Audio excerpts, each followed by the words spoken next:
Hi guys. Tonight we ease into the long corridors of a medieval winter, and you picture yourself stepping into a royal castle just as a vicious cold settles over the stone. You feel the night around you tighten like a fist. Your breath leaves a faint cloud in the frigid air, and you get the immediate sense that if you had to survive here for more than a few hours without help, you probably won't survive this. So, before you get comfortable, take a moment to like the video and subscribe, but only if you genuinely enjoy what I do here. And if you feel like sharing, tell me where you are in the world and what time it is for you right now.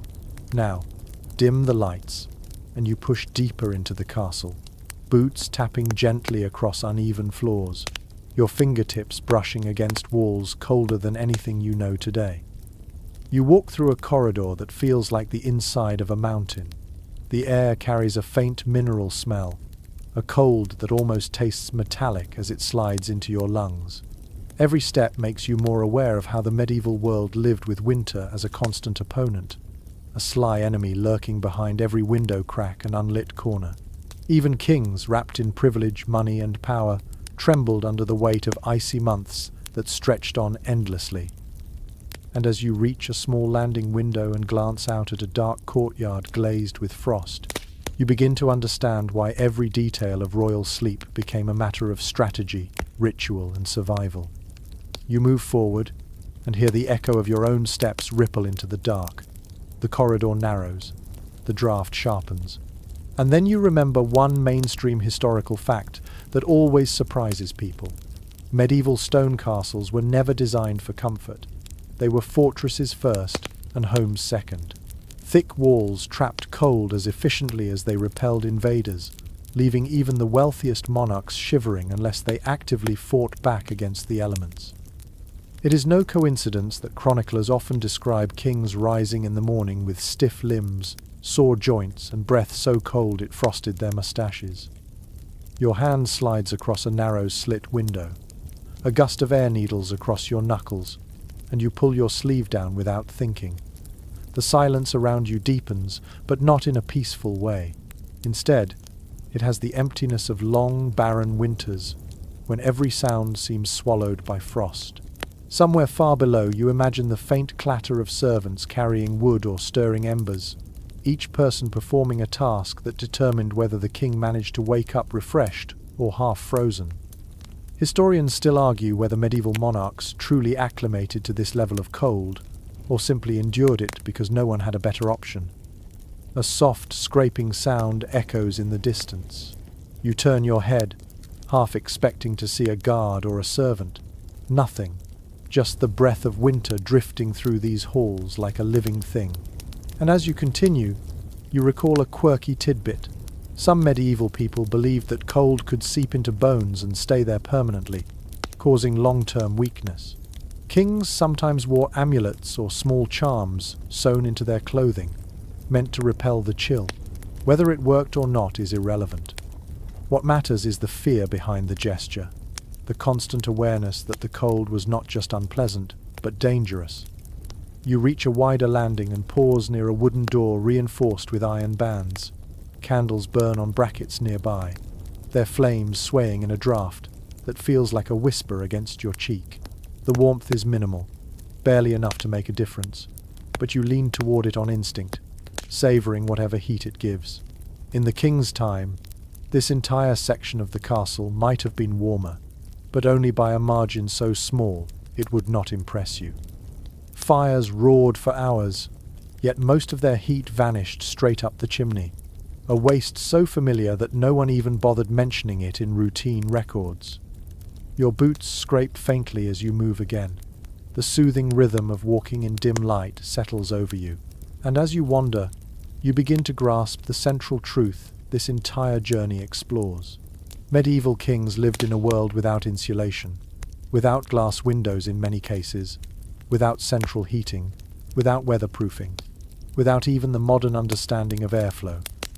They battled cold nights using layers, rituals, and clever design, but they never approached the comfort of a modern heated bedroom.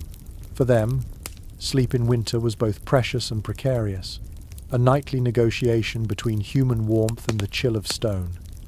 A gust of wind moans softly through a hidden gap, and the sound makes you pause. There is something eerie about hearing wind inside a building meant to project power and permanence. You breathe slowly, letting the sound fade, and your shoulders relax. The quiet darkness feels almost meditative now, as if the cold itself invites you to slow down and pay attention. You can sense why bedtime became such an involved process for royalty. The king had to be wrapped, protected, insulated. His chamber had to be warmed by servants. His bed had to be prepared like a battlefield position, and you can almost feel the weight of all those preparations building around you. You round another corner, and at last you glimpse the faint O shape of a door that leads into what would have been a royal sleeping chamber. You push it open slowly. The hinges creak in a low, almost apologetic tone. Inside, the darkness is softer, more private, with a faint scent of old wood and extinguished candles. The floor beneath you loses some of its chill as thick rugs mute your steps. And as you stand there, taking in the quiet space where a powerful ruler once slept shivering in winter, you understand exactly why the next sections will guide you deeper into the warm strategies and cold realities of royal sleep. You take one last slow breath, letting the air settle in your chest, and step forward toward the massive bed waiting in the shadows. You glide deeper into the chamber, and the first thing your eyes adjust to is the immense shape of the royal bed. It rises from the dimness like its own fortress within a fortress, a hulking structure of carved wood, thick posts and heavy drapery that nearly grazes the ceiling. You step closer, and you feel the cool air around you shift, as if even the darkness respects this sleeping beast of furniture. In the medieval world, the king's bed was not just a place to collapse after a long day. It was a defensive zone, a carefully managed pocket of warmth and safety in a castle that leaked cold through every seam. As you approach, you notice the scale of it. The frame stretches wider than any modern king-size mattress you know. Some were nearly square. Others were long enough to accommodate more than one person if needed. A mainstream historical fact you might recognize is that medieval monarchs often slept semi-upright, propped with bolsters and cushions. They believed it aided digestion. They also feared lying fully flat could invite bad humors. This meant the bed itself had to be built for posture as much as comfort. You run your hand along the wooden canopy frame, and the grain under your fingertips feels ancient, almost fossilized in its chill. Servants once circled this bed like attendants around an altar. They checked the cords that held the underside firm. They examined the mattress stuffed with wool, feathers, or sometimes straw. In many palaces, the royal mattress was layered with incredible care because a king was expected to sleep well enough to rule effectively. A monarch who shivered through the night might wake irritable or unwell, and that mattered in a world where decisions often hinged on the ruler's personal mood. Historians still argue whether these layers truly offered more comfort than the simpler bedding used by commoners. Some records suggest kings still complained about stiffness. Others celebrate the luxury. You can feel the debate whispering through the silence of this chamber. A quirky tidbit emerges in your mind as you lean close. Some kings added waxed cloth beneath the mattress. The reason was not entirely warmth, it was to block pests.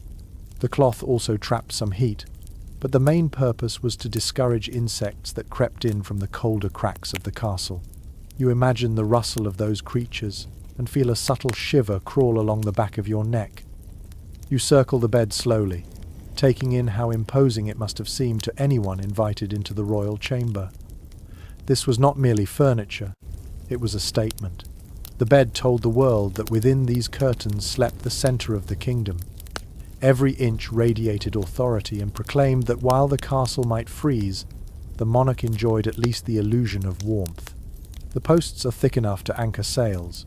The carvings show leaves, beasts, saints, or heraldic symbols. The canopy frame narrows the space above the sleeping king, trapping heat as effectively as medieval craftsmanship could manage. You stand at the side where servants would have opened the curtains in the evening. Imagine the faint rustle of fabric drawn aside. Imagine the tiny flare of a candle illuminating the bedding. You can almost see the moment when the king stepped close, feeling the heat gathered inside the fabric cocoon. That small pocket of warmth would have been precious during winter.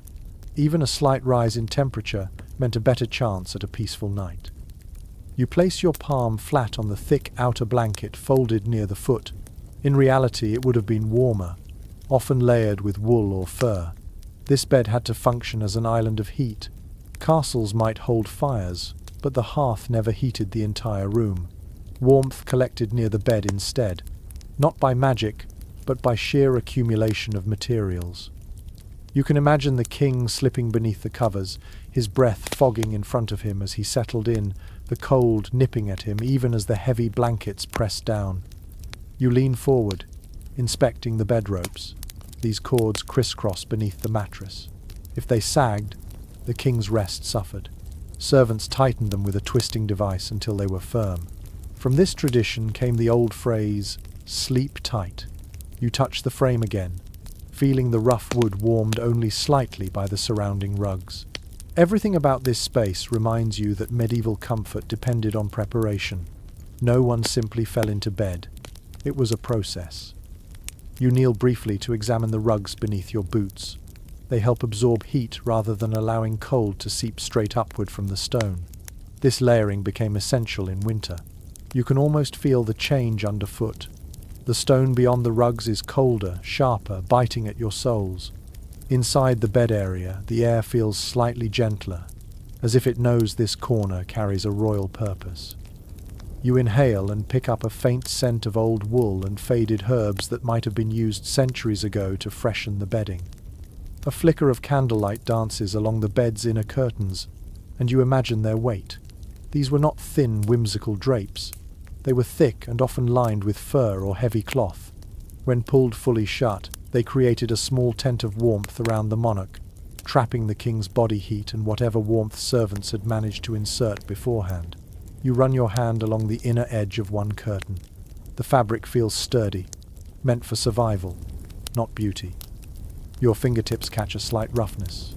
You pause and realize this might have been where a servant once tied the curtain back. It is easy to picture the quick hands of a chamber attendant, trained to work in near darkness so the king would not be disturbed. You let your hand fall, feeling the cool air gather around your wrist. The bed is grand, yes, but it is also practical. You picture winter nights when storms howled beyond the walls. The king, high in his chamber, likely heard the wind sneaking into the smallest cracks. He may have felt the thin, cold wisps brushing across the floor, climbing the posts, searching for openings between the curtains. The bed acted as a final barrier. Without it, even royalty would have shivered all night. You step back and take in the full sight again. Everything leads inward. The posts, the canopy, the drapery, the mattresses, the blankets, they all draw the king toward warmth. It is striking how much effort went into protecting one person from cold. And yet, for all the layers and precautions, the monarch still experienced winter in a way you never could today. The cold was not kept out. It was merely slowed. You let the moment linger.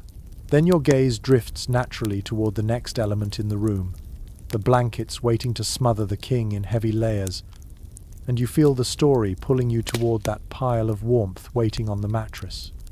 You step closer to the enormous mound of bedding resting on the royal mattress, and you immediately sense just how central layers were to surviving a medieval winter. The pile does not look delicate or graceful. It looks heavy, purposeful, almost like soft armor stacked for nighttime battle. You reach out and press your fingers into the topmost blanket. It yields slowly, resisting with a dense, reassuring weight. In this world of icy corridors and stone walls that hold cold like a secret, these layers are the king's first real defense. You lift a corner of the nearest coverlet. It is thick wool, coarse enough to prickle your fingertips, yet soft in that dependable medieval way. You imagine it being woven by skilled hands who understood that warmth was not a luxury, it was survival. A mainstream historical fact comes to mind. Medieval elites used textiles in astonishing quantities. Royal accounts show that some monarchs owned dozens of blankets and quilts, often made from expensive dyed wool or imported fabrics. These were prized possessions, guarded carefully, repaired repeatedly, and stored with herbs to keep moths away. You let the wool fall back, then slide your hand under another layer. This one feels smoother, perhaps lined with linen. Beneath it lies something far heavier. You pull it up slightly and feel the unmistakable heft of fur. Kings favoured furs for warmth in winter, not only for their insulating ability but also for status. Sable, ermine, fox and even beaver-lined beds throughout Europe. The fur layers trapped body heat so effectively that once the king settled beneath them, the warmth built slowly and steadily, making the cold of the room seem far away. Historians still argue whether fur bedding was more common among northern kings than southern ones, or whether these traditions depended more on personal taste than climate. The record offers hints, but no definitive answer. As you sift through the layers, you encounter a quirky tidbit that brings a faint smile. Some royal households stitched bells, or small charms, into the corners of blankets to ward off spirits believed to slip in during the coldest nights. Whether the king actually believed in these charms or simply tolerated them because they amused the staff, you cannot say. But the thought of a monarch wrapped in blankets that jingled faintly when adjusted adds an unexpectedly human detail to this heavy bedding. As you sift through the layers, you encounter a quirky tidbit that brings a faint smile. Some royal households stitched bells, or small charms, into the corners of blankets to ward off spirits believed to slip in during the coldest nights. Whether the king actually believed in these charms or simply tolerated them because they amused the staff, you cannot say. You fold back a corner of the top blanket and notice stitching so small it nearly disappears into the weave. These blankets were not simply bought, they were maintained. Royal tailors and laundresses worked tirelessly to keep them usable. Washing heavy wool in winter was nearly impossible, so they brushed, aired, and beat the blankets to clean them. You imagine servants shaking them outside during daylight, flakes of snow drifting from the folds, each shake sending small clouds of dust swirling in the pale light. You climb onto the edge of the bed, placing your weight gently upon the firm surface. The layers compress, but do not flatten. The structure beneath is strong. Even the mattress, often stuffed with feathers for kings, offers resistance. You lie back briefly, just to feel the sensation. The blankets sink around you with a reassuring density. It is not like modern bedding, light and fluffy. This is weighty enough to pin you slightly. That heaviness helps hold warmth close, cocooning you in a pocket of heat, while the air outside remains sharp and unforgiving. You imagine the king slipping under these covers. It must have been a slow, deliberate process. Servants often helped arrange the layers over him, adjusting them until the monarch was properly buried in warmth. You can almost hear the soft rustle of fabric, the faint grunt of a servant lifting a heavy fur quilt into position. In winter, layering was a science. Too few blankets meant shivering. Too many meant sweating and discomfort. The right balance had to be found each night. You shift slightly, noticing how the air cools instantly when you expose even a small part of your body. The medieval king experienced the same. If he kicked off a blanket in his sleep, a freezing draft sneaked in. That sudden chill could wake him, or at the very least make the night far less restful. You picture the king half asleep, tugging the covers tighter, cocooning himself in warmth while the wind outside scraped against the shutters like claws. You sit up slowly, running your hand along the outermost layer again. It feels like a barrier between you and the harsh world beyond these walls. You understand why layering became an art form in royal households. Some layers were decorative, embroidered with golden thread or edged with velvet. Others were purely functional, thick and plain. The true power came from their combination. As you picture the complexity of these coverings, you marvel at how much effort went into something as simple as staying warm. You shift closer to the head of the bed and notice several cushions piled neatly. These too played a role. By propping the king upright, they allowed warm air to remain trapped around his chest.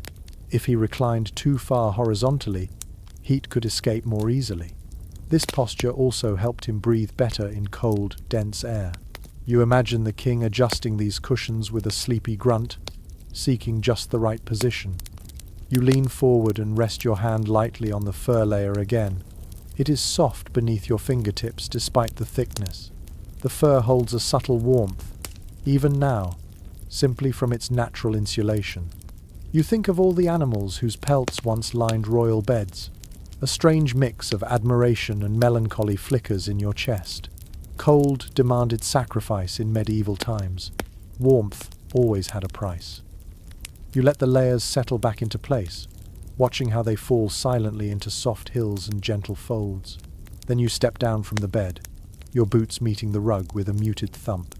The bedding seems to breathe, waiting for the next moment someone will slip between its layers.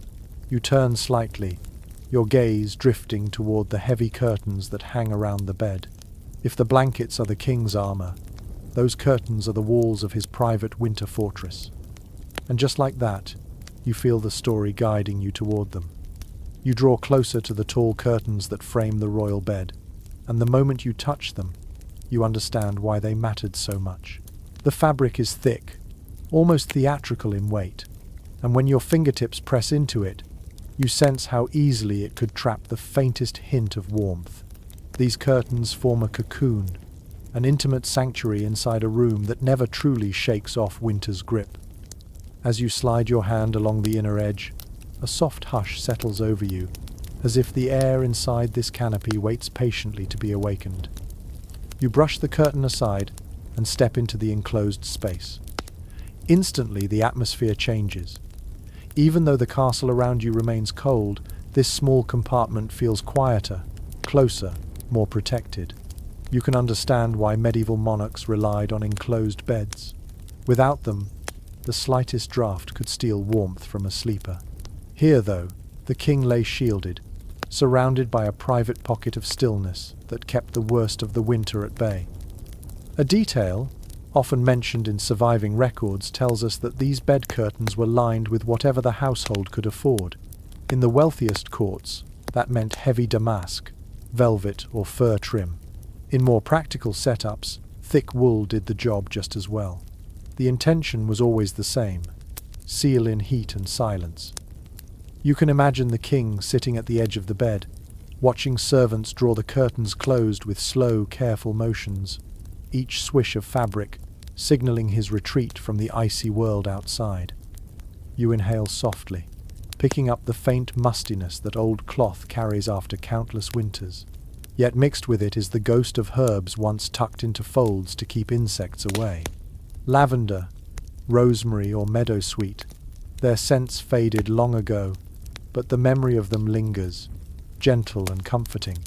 You let the curtain fall behind you, and its weight shuts out the chamber so completely that the outside world seems to vanish. Inside this enclosed space, sound behaves differently. Your breath feels louder, more intimate. The faint creak of the bed frame beneath your shifting weight seems amplified. You can sense how calming this environment must have been after a day spent dealing with councils, petitions, and political bickering. Here, the king could finally let his shoulders sag. And perhaps on nights when a storm rattled the shutters, these curtains softened the noise, turning harsh wind into a distant murmur that lulled him towards sleep. You run your hand along the inner line of stitches. One curious note that appears in old castle inventories is the mention of winter curtain sets and summer curtain sets. The winter versions were thicker, often doubled, while summer sets were lighter and more decorative. Even kings adjusted their bedding environments with the seasons, proving that comfort in a drafty stone residence required constant adaptation. You settle onto the mattress again, this time inside the curtain enclosure. The space feels smaller now, deliberately confined. When you pull the curtains partly shut, even the dim candlelight outside becomes muted, filtered through layers of fabric. You can see why the bed became a world unto itself, a chamber within a chamber, a fortress within a fortress. As you rest your hand on the bedding, you consider how different this experience would have felt centuries ago. The small warmth generated by the king's own body would accumulate inside the curtains over time. It might not have reached modern comfort levels, but in comparison to the biting air outside, it would have felt heavenly. Servants sometimes warmed the space beforehand by placing heated objects inside for a few minutes, letting the curtains hold in every scrap of warmth they could muster. You shift slightly, and the curtain brushes your arm, cool at first but slowly accepting your body heat. This enclosure does not pretend to warm the entire bed. Instead, it creates a simple principle you can feel even now: stop the cold from getting in. By eliminating drafts, controlling airflow and holding pockets of heat, these curtains turn the bed into a survival tool. Some researchers highlight an amusing disagreement about how much privacy these enclosures actually offered. In some courts, the king might share his chamber with guards, servants, or companions. The curtains did shield him visually, but the soft glow of candlelight from inside the bed could betray motion, and the rustle of blankets was hardly silent. Still, compared to the open chill of the room, the enclosed bed must have felt like night and day.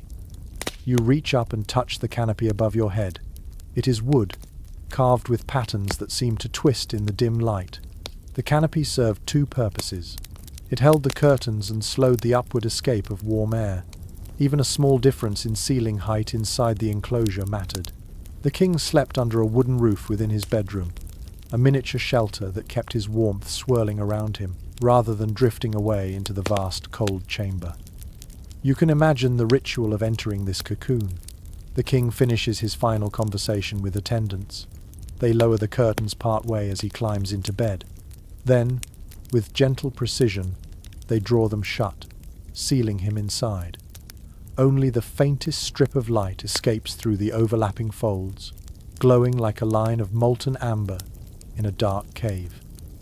Inside, he adjusts the blankets around his shoulders, listens briefly to the muted sounds of the castle settling into night, and eventually drifts into the soft breathing rhythm of sleep. You shift the curtains slightly, letting a sliver of cool air slip in. It slides across your cheek like a cold finger, reminding you how unforgiving the room outside remains. In that moment, the genius of this design becomes obvious. This curtain barrier did not need to be a perfect seal. It just needed to soften the cold long enough for the king's body heat to take over. You can almost picture the king unconsciously curling deeper under the blankets, letting the warmth collect inside this hidden chamber. You trace the seam where two pieces of fabric meet. Some accounts mention decorative tassels and embroidered patterns, meant only for those who stepped inside the inner space. That private beauty speaks to the intimacy of royal rest. People expect grandeur in public halls, but the secret finery hidden behind curtains often meant more to the monarch.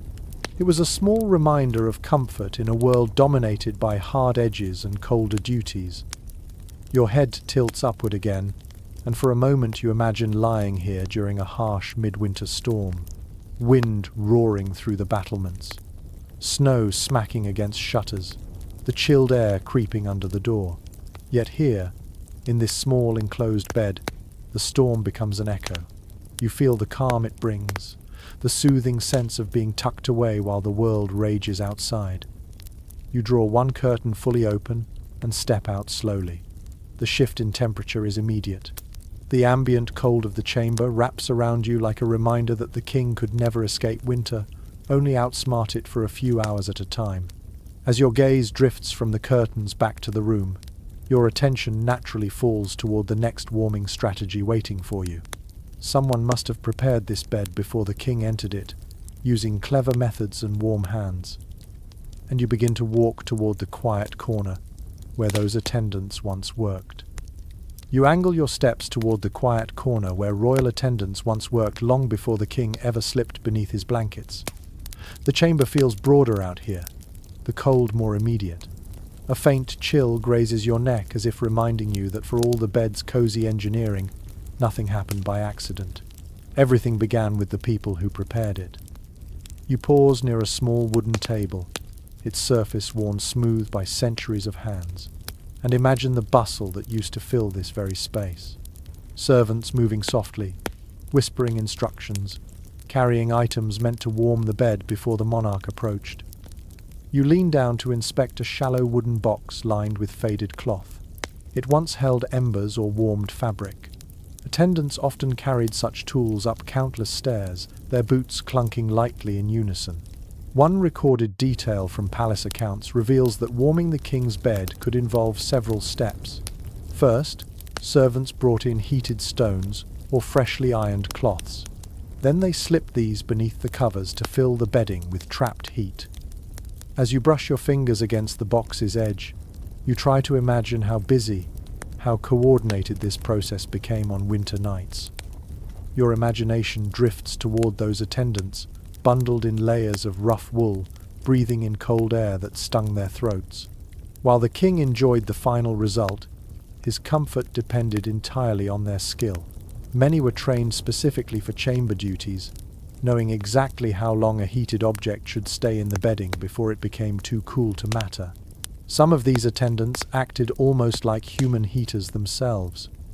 They leaned over the bed, spreading their own warmth through brief contact, warming pillows beneath their sleeves, or standing inside the curtains for a few minutes to soften the chill within. You run your fingertips across the wooden surface again, feeling the grooves left behind by countless nights of preparation. It is strange to think that something as small as a servant's breath could influence the king's comfort. Yet old household manuals hint at this idea. Servants were expected to handle bedding gently, mindful of not letting too much cold air rush in. In a world without central heating, every warm body in the room mattered.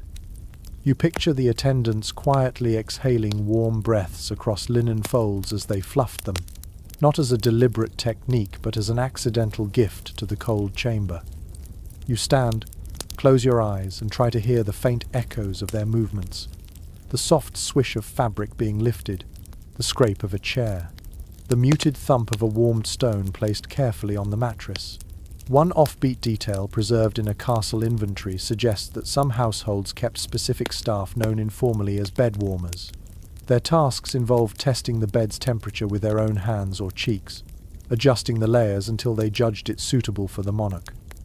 It is an oddly intimate job, and you can imagine the pressure to get it right.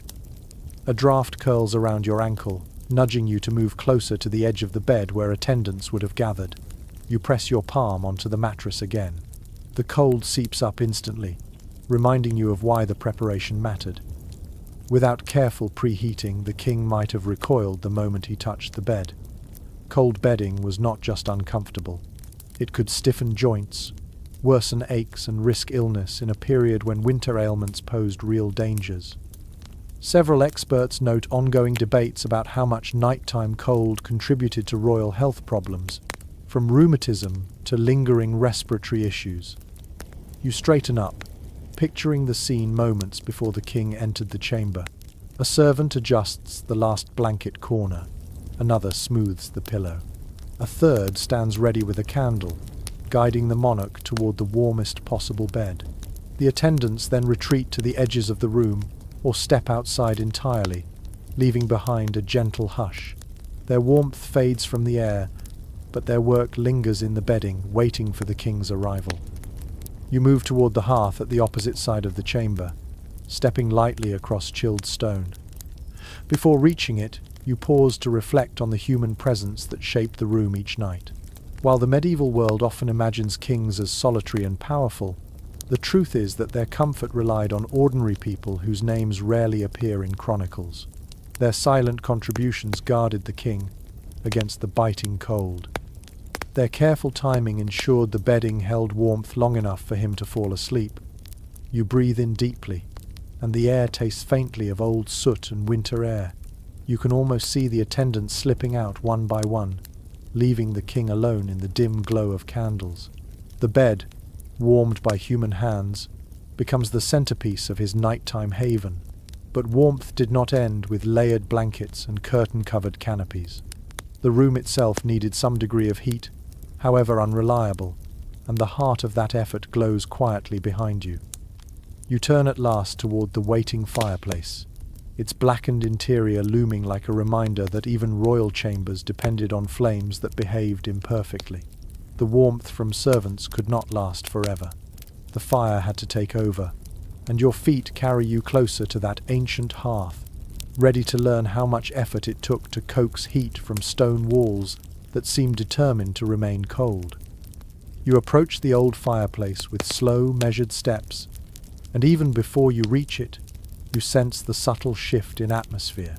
The air becomes a little softer here, a fraction less biting, as if some memory of ancient fires still lingers inside the soot-darkened stones. You stand before the hearth and place your hand near its opening. There is no warmth now, only the cool breath of a chamber long unused. Yet you imagine the flames that once roared inside it, struggling to push back the winter cold that seeped relentlessly through the castle walls. You crouch slightly to study the firebox. It is large enough to hold stout logs, but not designed to heat the room evenly. Fireplaces in medieval castles were temperamental. They smoked one night, blazed too fiercely the next, and sometimes behaved like sullen beasts refusing to warm their keeper. One practical detail preserved in period building accounts tells us that royal hearths required constant tending. Servants stood guard through the night to adjust logs, stir embers, and keep the flames alive. Without them, the temperature in the chamber dropped with startling speed. Your eyes trace the tall chimney stretching upward. You tilt your head, imagining how much heat escaped straight through that funnel. The medieval world lacked the efficiency of modern fireplaces. Much of the warmth soared into the night sky, leaving the king with only a fraction of the fire's output. This inefficiency is one reason the bed curtains mattered so deeply. The fireplace could glow brightly, yet the far corners of the room stayed cold enough to chill water left in a bowl overnight. You rise and extend your arm toward the stone mantel. Its surface is worn smooth, not by ornamentation but by generations of hands leaning in to warm themselves. You picture a servant adding a fresh log, sparks snapping against the iron grate. The glow would reach the king's face from across the chamber, but the heat might never fully arrive. Many modern historians point out that castle fireplaces produced more psychological comfort than physical warmth.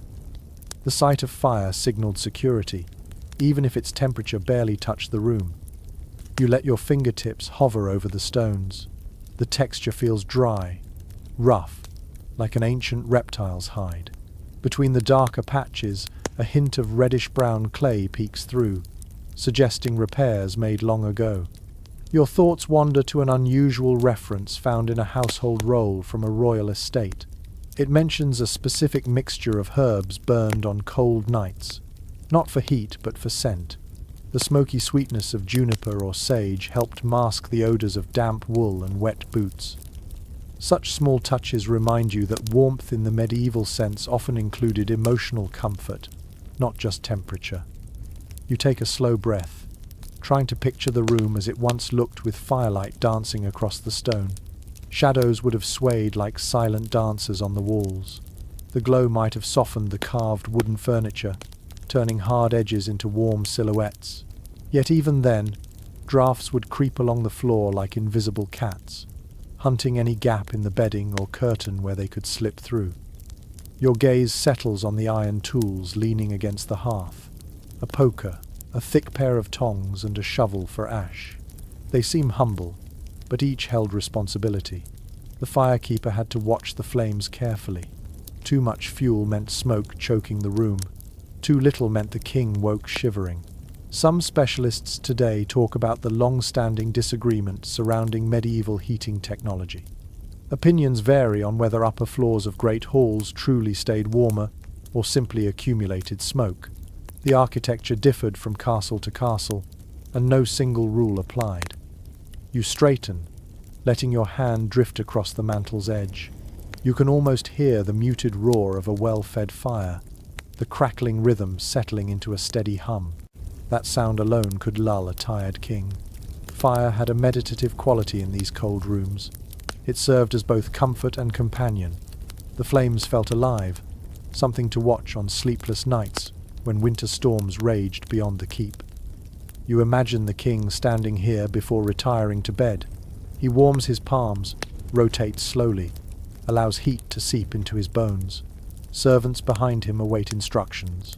A log shifts, sparks leap upward, and the king steps back with instinctive caution.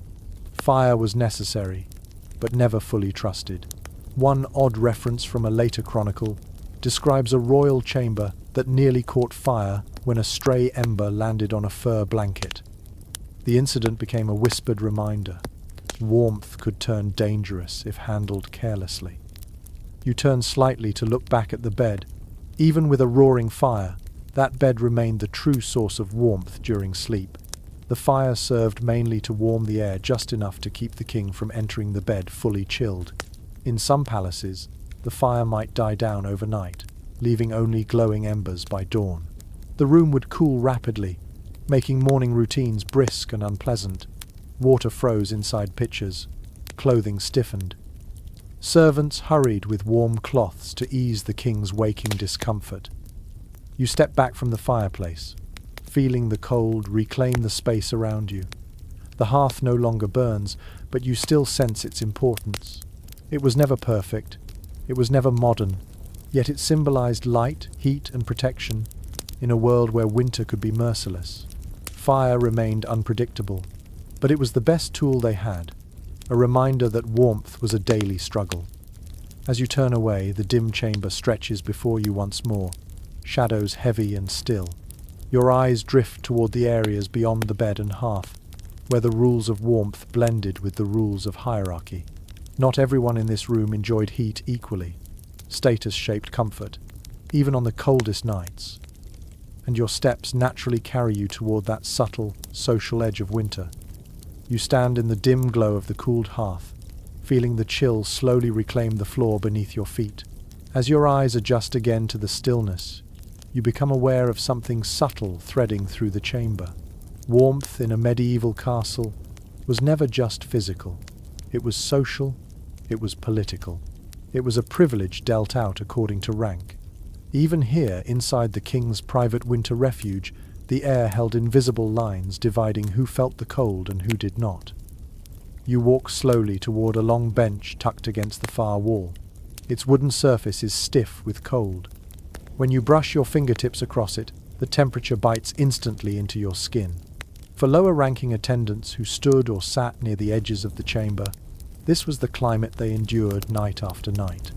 They were close enough to witness the glow of the king's fire, close enough to feel the heat in their imagination, yet still too far away for the warmth to ever reach them. One well-documented practice from royal households shows how access to heating was determined by hierarchy. Those of higher status slept closer to fires, enjoyed thicker bedding, or were assigned to rooms with fewer drafts. Meanwhile, lower servants rotated through winter shifts, their teeth occasionally chattering as they performed nighttime duties. You imagine their breath puffing out in faint clouds as they waited quietly, eyes fixed on the king's curtains, listening for any sign that he needed assistance. You move toward a narrow stool near the foot of the bed. Your palm rests on it lightly. This spot, close to the monarch yet still outside the curtain enclosure, was sometimes reserved for a favored guard or body servant who slept lightly and remained alert. He might be given a small fur cloak or a thin blanket, but rarely anything beyond the essentials. To be in this position was an honor, yet even honor did not warm the bones. These attendants braved the cold for the sake of loyalty, their comfort sacrificed for the king's safety. You turn your head slightly, imagining the way torchlight once flickered across their faces. Their noses reddened, their fingers wrapped around themselves for warmth, their boots pressed against cold stone. Sometimes, to steal a little relief, they edged closer to the hearth when they thought no one was watching. A few household documents note reprimands given to guards caught lingering too near the king's fire. Heat was precious. It was not to be taken freely. As you step across the chamber, you spot a patch of wall where a tapestry once hung. Only faint marks remain, but you sense its former presence. That fabric warmed the room in two ways. It blocked drafts for the king, and it displayed wealth. Tapestries woven with gold thread or depicting noble lineage signaled power, and power translated into warmth. In the medieval imagination, a cold room belonged to the lowly. Heat belonged to the noble. The king's chamber embodied that idea with bold clarity. In the corner, you notice a small wooden screen. This object, simple yet important, might have shielded lesser servants from the king's view. It also blocked some of the cold. You lift it slightly, feeling its weight. The design is plain, almost humble, yet its presence hints at the strict choreography of space. The king slept in warmth because others absorbed the cold. Comfort in this room was not evenly shared. It was distributed according to proximity to power. You pause, letting that realization settle into your senses. A curious reference appears in a courtier's letters from a northern kingdom. He described how stepping into the king's bedchamber felt like entering a different climate compared to the rest of the castle. Yet even inside this supposedly warmer space, only the immediate radius around the bed reached tolerable temperatures. The surrounding area remained so cold that ink froze in inkwells during harsh winters. You step closer to the window slit and place your hand near its edge. The air here is freezing, almost sharp. You draw your hand back instinctively. It surprises you how quickly cold becomes unbearable. But now imagine a low-ranking servant stationed here for hours, expected to remain silent and alert while the king dozed behind thick curtains. That was the reality of status in winter. The king's warmth came at the price of someone else's discomfort. Turning away from the window, you picture the subtle body language of the people in this chamber, the way they huddled discreetly to conserve heat, the way they held their fingers close to small candles for a moment of fleeting warmth, the way they shifted weight from one foot to the other to keep numbness at bay. They could not complain. They could not request thicker blankets or extra logs. The social order wrapped around them as tightly as the king's fur-lined covers wrapped around him. You walk once more past the tapestry marks and rest your hand against the cold stone. A soft hum of wandering thought passes through your mind. While modern listeners think of royalty as enjoying endless comfort, the reality was more nuanced. The king did have warmth, but it was orchestrated warmth, dependent on dozens of people performing silent tasks. Everyone else in the room lived in varying degrees of cold. Some historical accounts hint that the difference in temperature between a king's bed and the surrounding chamber could feel almost symbolic. Warmth meant authority, cold meant obligation. Your steps carry you back toward the center of the room, where the temperature feels less brutal. From here, you imagine the king lying behind the curtains, half asleep, breathing steadily, unaware of the cold gripping the rest of the chamber.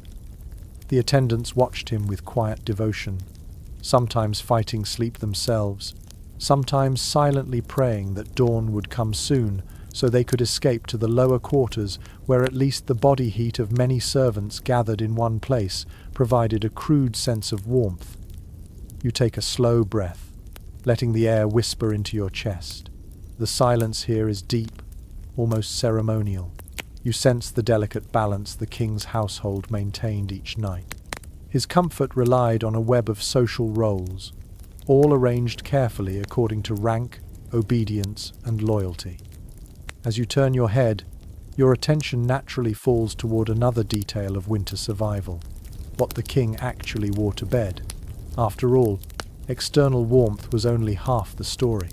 The other half rested on the garments he pulled close to his skin before slipping between the layers. With a gentle step, you begin to move toward the small chest holding those garments, ready to discover what nightwear truly meant for a medieval monarch. You walk toward the low wooden chest near the inner wall, its surface dulled by age, its iron fittings cold beneath your touch. When you lift the lid, a faint sigh of chilled air escapes, brushing your face like a subtle reminder that even clothing stored indoors could feel icy in winter. Inside, folded carefully, lies the king's nightwear. At first glance, the garments appear simple, but when you lift one by the shoulders, the fabric reveals its purpose instantly. It is heavier than you expect, thicker, designed to seal warmth close to the skin. You run your fingertips across the linen. The weave feels tight, dense, nothing like the airy material used for summer. A great deal of historical wardrobe evidence points out that winter linens for the upper classes were often deliberately crafted from finer, warmer flax, beaten soft through repeated washings. The result was a garment that hugged the body without scratching, a crucial comfort when the cold crept relentlessly through stone. You hold the nightshirt up toward the faint candlelight, observing its length. It falls nearly to the calf. Medieval kings did not sleep in short, tidy garments. They needed coverage. The oversized cut allowed for movement under blankets while still trapping warm air around the torso and legs. Some garments even included small ties or inner gussets to keep them from shifting excessively during sleep. You imagine the king sliding into one of these long shirts, the cool touch of linen making him shudder at first, only to warm gradually as his body heat seeped into the fabric. As you set the nightshirt aside, your hand brushes another folded layer beneath it, and you pull out a padded underjacket. It resembles a soft doublet, stuffed lightly with wool. One intriguing detail from textile specialists notes that padding served not only to warm, but also to mimic the comforting pressure of heavy bedding for nobles accustomed to travel. When a king found himself in a draftier residence, the padded layer offered a portable bit of reassurance. You hold it to your chest and feel its gentle weight. It is not thick enough to overheat, but substantial enough to guard the king's core warmth. Next, you uncover a pair of woolen hose. They would have reached up the leg and tied at the waist beneath the nightshirt. The wool is surprisingly soft, showing that only the highest quality fibers touched royal skin at night. You slide your hand inside one leg and feel how quickly the fabric warms with contact. Imagine the king, one foot slipping into the cold wool, suppressing a grunt of discomfort, and then gradually relaxing as heat gathers. These hose were essential. Without them, even the thick blankets and heavy bed curtains could not fully prevent the sharp sting of cold against bare legs. Beneath the hose lies a fur-lined nightcap. You lift it gently, its interior brushed with some long softened pelt. Warmth escapes through the head faster than through most of the body, so despite their regal pride, many kings wore caps to bed. Surviving illustrations of royal bedchambers often depict monarchs with soft caps tied loosely beneath the chin. It is a strangely endearing image, not majestic, not intimidating, just practical. A ruler tucking himself in like any other human trying to survive winter. You slip the cap over your hand and imagine the sensation it once offered, that immediate relief as the fur hugged the scalp, shielding the king from the cold drafts swirling overhead. You are struck by the tenderness of the idea. A head covering seems so small, yet it played a crucial role in preserving body heat. Small comforts often meant the difference between restful sleep and a miserable night. You return the cap to the chest and pick up a small cloth bundle tucked neatly into a corner. When you unfold it, you find soft, fingerless gloves. They appear humble, perhaps even odd by modern standards, yet they served an important purpose. The king sometimes read or signed documents in bed during winter evenings. These gloves kept his hands warm enough to hold a quill without trembling. The fingertips remained uncovered to allow precision. In a world where cold ink stiffened quickly and parchment cracked easily, steady hands mattered. An unexpected note found in the writings of a royal physician mentions that warm extremities were believed to protect a sleeper from harmful night vapors. Whether true or not, the belief shaped bedtime customs. You picture the king tugging these gloves on as the fire flickered low, his breath soft in the dim chamber, the fabric helping him cling to whatever warmth he could steal from the night. You settle onto the stool beside the chest, letting the garments drape across your lap. As you adjust the linen folds, you sense how thoughtfully these clothes were engineered for both comfort and dignity. Even in the privacy of his chamber, a king could not collapse into sleep without ritual. Nightwear expressed status just as daywear did. Rich dye on the edges, embroidered seams or imported fabric all hinted at wealth. You run your thumb along one carefully stitched hem and feel the intricacy of the work. Someone poured hours into a garment only a handful of people would ever see. You lift the padded jacket again and fold it slowly, imagining the nightly routine that once took place here. The king stood near the fire, attendants holding out each layer. First the linen, then the hose, then the padded garment, then the cap. The process resembled armor dressing in reverse, exchanging weight and rigidity for softness and heat. Yet the symbolic meaning remained. These clothes protected him through the long hours of vulnerability when he was no longer alert, no longer guarded by conscious thought. Warmth became its own kind of shield. As you place each item back inside the chest, the quiet of the room deepens. Your mind lingers on how much preparation these garments required. Laundresses mended tears and replaced worn patches. Tailors refitted pieces when kings gained or lost weight. Fabric had to be aired but not left too long in the cold. Everything demanded careful timing. These nightclothes were far from simple. They were part of an elaborate system, crafted to help a monarch sleep safely in unforgiving winters. You close the chest gently. The soft thud echoes through the chamber, reminding you that warmth was not just found in thick blankets or blazing hearths. It lived in small details too. The pressing of fabric against skin, the ease of movement beneath heavy coverings, the delicate warmth preserved inside a fur-lined cap. You straighten, allowing your gaze to shift toward the bed once more. You picture the king now fully dressed for sleep, layers wrapped around him, cap tied loosely, gloves ready if needed. He approaches the bed, his steps deliberate, the preparation complete. But his night was not yet fully secured. As warm as the garments were, they needed help from other tools. Objects heated with fire, devices slid between the sheets. Quiet methods, both clever and risky, used to keep the cold from stealing away those first fragile moments of rest. Your eyes drift naturally toward the side table where those warming tools once waited. You move toward the small bedside table, its surface covered in faint scorch marks that hint at countless winter nights. When you place your palm upon it, the wood feels cool and slightly rough, carrying the quiet history of objects once warmed by fire. You imagine servants crowding around this very spot, preparing implements intended to chase away the cold long before the king slipped into bed. Your fingers brush the curved handle of a metal warming pan. The lid is wide and shallow, its hinges stiff with age.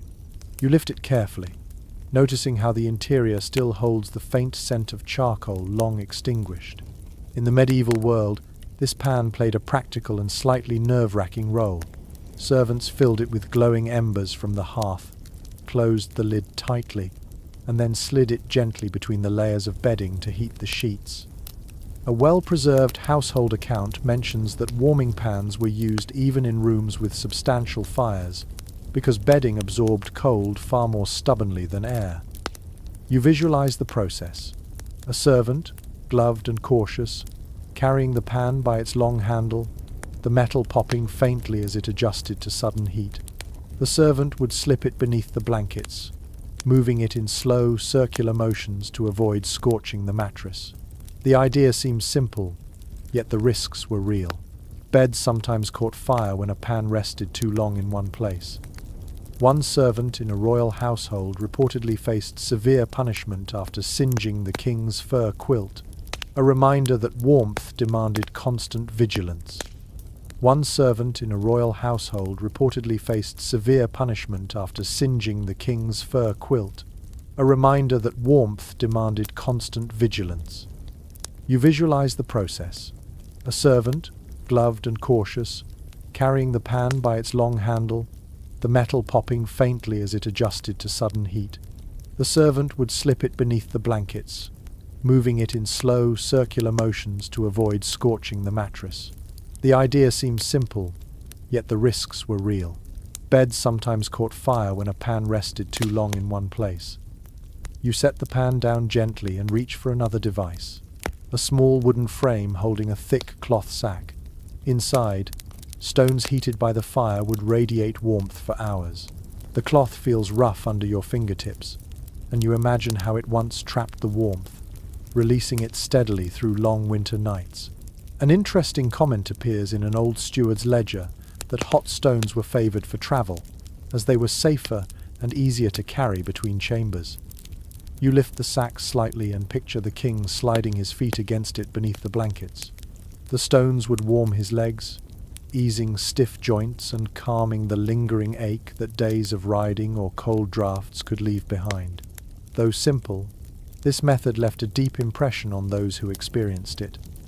Nearby lies a small brass pot with a lid that clicks softly when you tap it. It once held heated water. The pot's rounded belly fits perfectly between your hands, and you sense how soothing it must have been for the king to press it against his stomach or hold it near his chest. Some late medieval physicians recommended warm water vessels to stimulate digestion and promote relaxation. Whether their medical reasoning was sound or not, the soothing heat likely felt luxurious in the frigid chamber. You close your eyes briefly and imagine the room alive with warmth-based preparations. Servants moving items from table to bed with careful choreography. Someone shaking out the blankets. Someone testing the temperature of the sheets with cautious fingers. Someone checking that embers inside the warming pan glowed but did not flame. These preparations took time. The king never simply walked into his chamber and slept. Warmth had to be coaxed, curated, almost negotiated with the cold. Your gaze shifts toward a pair of small iron cups resting beside the pot. Their flat bottoms and narrow openings suggest they once held buzzing coals placed specifically under footstools or near the king's legs before he entered bed. Not as hot as an open pan, not as gentle as hot stones. These tiny braziers provided focused warmth. A surviving description from a court visitor marvels at how the king's feet never touched cold ground because attendants positioned heated objects along his path. You pick up one of the cups. The metal is smooth yet thick, built to endure repeated heating. You imagine the faint glow that once radiated from it, illuminating the king's nightclothes in soft orange. Even so, such tools came with hazards. A careless movement could tip one over. A stray spark could leap unexpectedly. Experts today note differing opinions about how common accidents truly were, as records often mention disasters only when they involved high-ranking individuals. Whatever the truth, you can sense the underlying caution that must have hung in the air each night. You lower the cup and look at the entire collection of warming devices. Together, they represent a world where surviving winter inside a stone castle demanded creativity. Fire alone could not shield a sleeper from the cold. Heat had to be carried, stored, tucked into corners, slipped beneath covers, and placed strategically around the room. Without these tools, even the king's bed would have felt like a glacier at night. You return your hand to the warming pan one more time. You imagine the soft scraping sound of metal sliding beneath blankets, the faint crackle of live embers trapped inside, the cautious eyes of the servant who guided it. You can almost feel the mix of pride and fear in that task. Warm the bed perfectly, and the king sleeps well. Make one mistake, and the monarch could wake to disaster. You set the pan down carefully and straighten your posture. As you look toward the bed again, the thought settles quietly in your chest. The king's warmth did not come from a single source. It came from layers of effort, from tools both brilliant and risky, from hands that shaped every detail of his rest. Your gaze drifts naturally from the devices on the table toward the far corner of the chamber, where another method of holding warmth quietly waits. A more ancient method. A method rooted not in fire or metal, but in the earth itself. With quiet steps, you begin walking toward the warm memory of heated stones resting in the shadows. You make your way toward the far corner of the chamber where a low shelf sits tucked beneath an arch of stone. The air feels colder here, untouched by fire or human breath. Yet the objects before you carry the quiet memory of warmth drawn from the earth itself. You kneel slowly, letting your fingers glide over several smooth, rounded stones, arranged neatly as if awaiting their next use. They are ordinary in appearance, but your fingertips sense faint stories in their cool surfaces. You pick up one stone. It is heavy enough to rest solidly in your palm, its edges softened by time and repeated heating. Long before metal warming pans became widespread, heated stones were one of the most reliable tools available. Household records from various castles mention that stones were placed near the hearth until they glowed with inner warmth, then wrapped in cloth and set beneath the covers to create a lasting pocket of heat. As you cradle the stone in your hand, you feel its chill giving way slightly beneath your touch, hinting at how quickly these stones once radiated comfort after absorbing fire's energy. You turn the stone gently. It fits the shape of your hand in a satisfying way. This simplicity is what made them beloved. Stones were abundant. They held heat for a long time. They posed fewer risks than ember-filled pans, and they could be moved quietly, allowing attendants to adjust the king's bedding with almost no noise. One curious observation found in a castle steward's notes describes how certain stones were favored over others for their ability to retain heat. Some households even gave them nicknames, treating them almost like trusted companions during winter. You place the stone back on the shelf and lift another, slightly larger. Its surface is smoother, as if polished by years of cloth wrappings. When you hold it close, your mind drifts to the moment it would have been pulled from the fire, glowing faintly, releasing wisps of steam from moisture trapped inside, making that soft crackling sound that signals heat spreading through its core. A servant would have handled it with thick gloves, transferring it quickly to a wool cloth or fur pouch, then hurrying to the bed so the warmth would not fade before reaching the monarch. You imagine the king lying beneath his heavy blankets, as servants slipped warmed stones near his feet, along his sides, or even under the mattress. This slow release of heat must have felt profoundly soothing. Instead of sharp warmth or unpredictable sparks, stones provided a stable, gentle radiance that encouraged deep rest. Several researchers writing about medieval household management mention ongoing discussions about how long stones could maintain their warmth. Estimates vary wildly depending on the type of rock and how it was used, which only adds to the quiet mystery of this ancient technique. You reach for a cloth lying beside the stones. It is frayed at the corners now, but once it would have been thick, perhaps lined with wool. You fold it once, twice, feeling how it would have insulated the stone just enough to prevent burns, while still allowing warmth to radiate outward. Imagine the king shifting slightly in his sleep, brushing his leg against the wrapped stone, feeling that comforting glow seep into his muscles. The warmth would fade slowly through the night, but its presence made those first hours of rest far more bearable. You return the cloth to its place and study the variety of stones. Some are small, perfect for placing near hands or feet. Others are broad, ideal for tucking near the hips or lower back. A few have pale scorch marks where the fire once kissed them too closely. Each carries a fragment of winter's story. You can almost sense the hands that selected them from riverbeds or village fields, plain objects raised to royal purpose through sheer practicality. You lift a notably flat stone and press it gently against your palm. In the cold room, even its lingering chill feels grounding. You picture the king on particularly harsh nights asking for multiple stones. Attendants would rush to reheat those that had cooled. For a monarch battling the stiffness of age or the aches of warfare, warm stones offered relief modern heating rarely replicates. The pressure and weight added a kind of physical reassurance that soothed restlessness. A soft gust of wind leaks through a tiny crack in the wall, brushing past your cheek.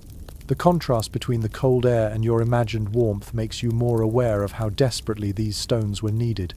Without them, the bed would have remained an icy cradle, impossible to settle into. Fire alone could never heat the mattress. Layers alone could not conquer the chill.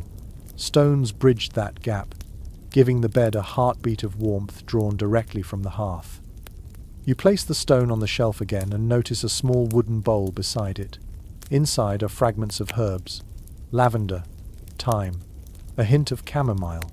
Though now dry and colourless, they once scented the cloths that held the stones, creating soft aromas that mingled with warmth. One surviving household recipe even recommends rubbing a heated stone with herbs to release fragrance as it cooled. Whether for comfort, superstition, or simple pleasure, this practice added a tender human touch to winter nights. As you stand, you let your eyes travel slowly across the shelf one last time. The stones rest quietly, yet they carry a kind of humble dignity.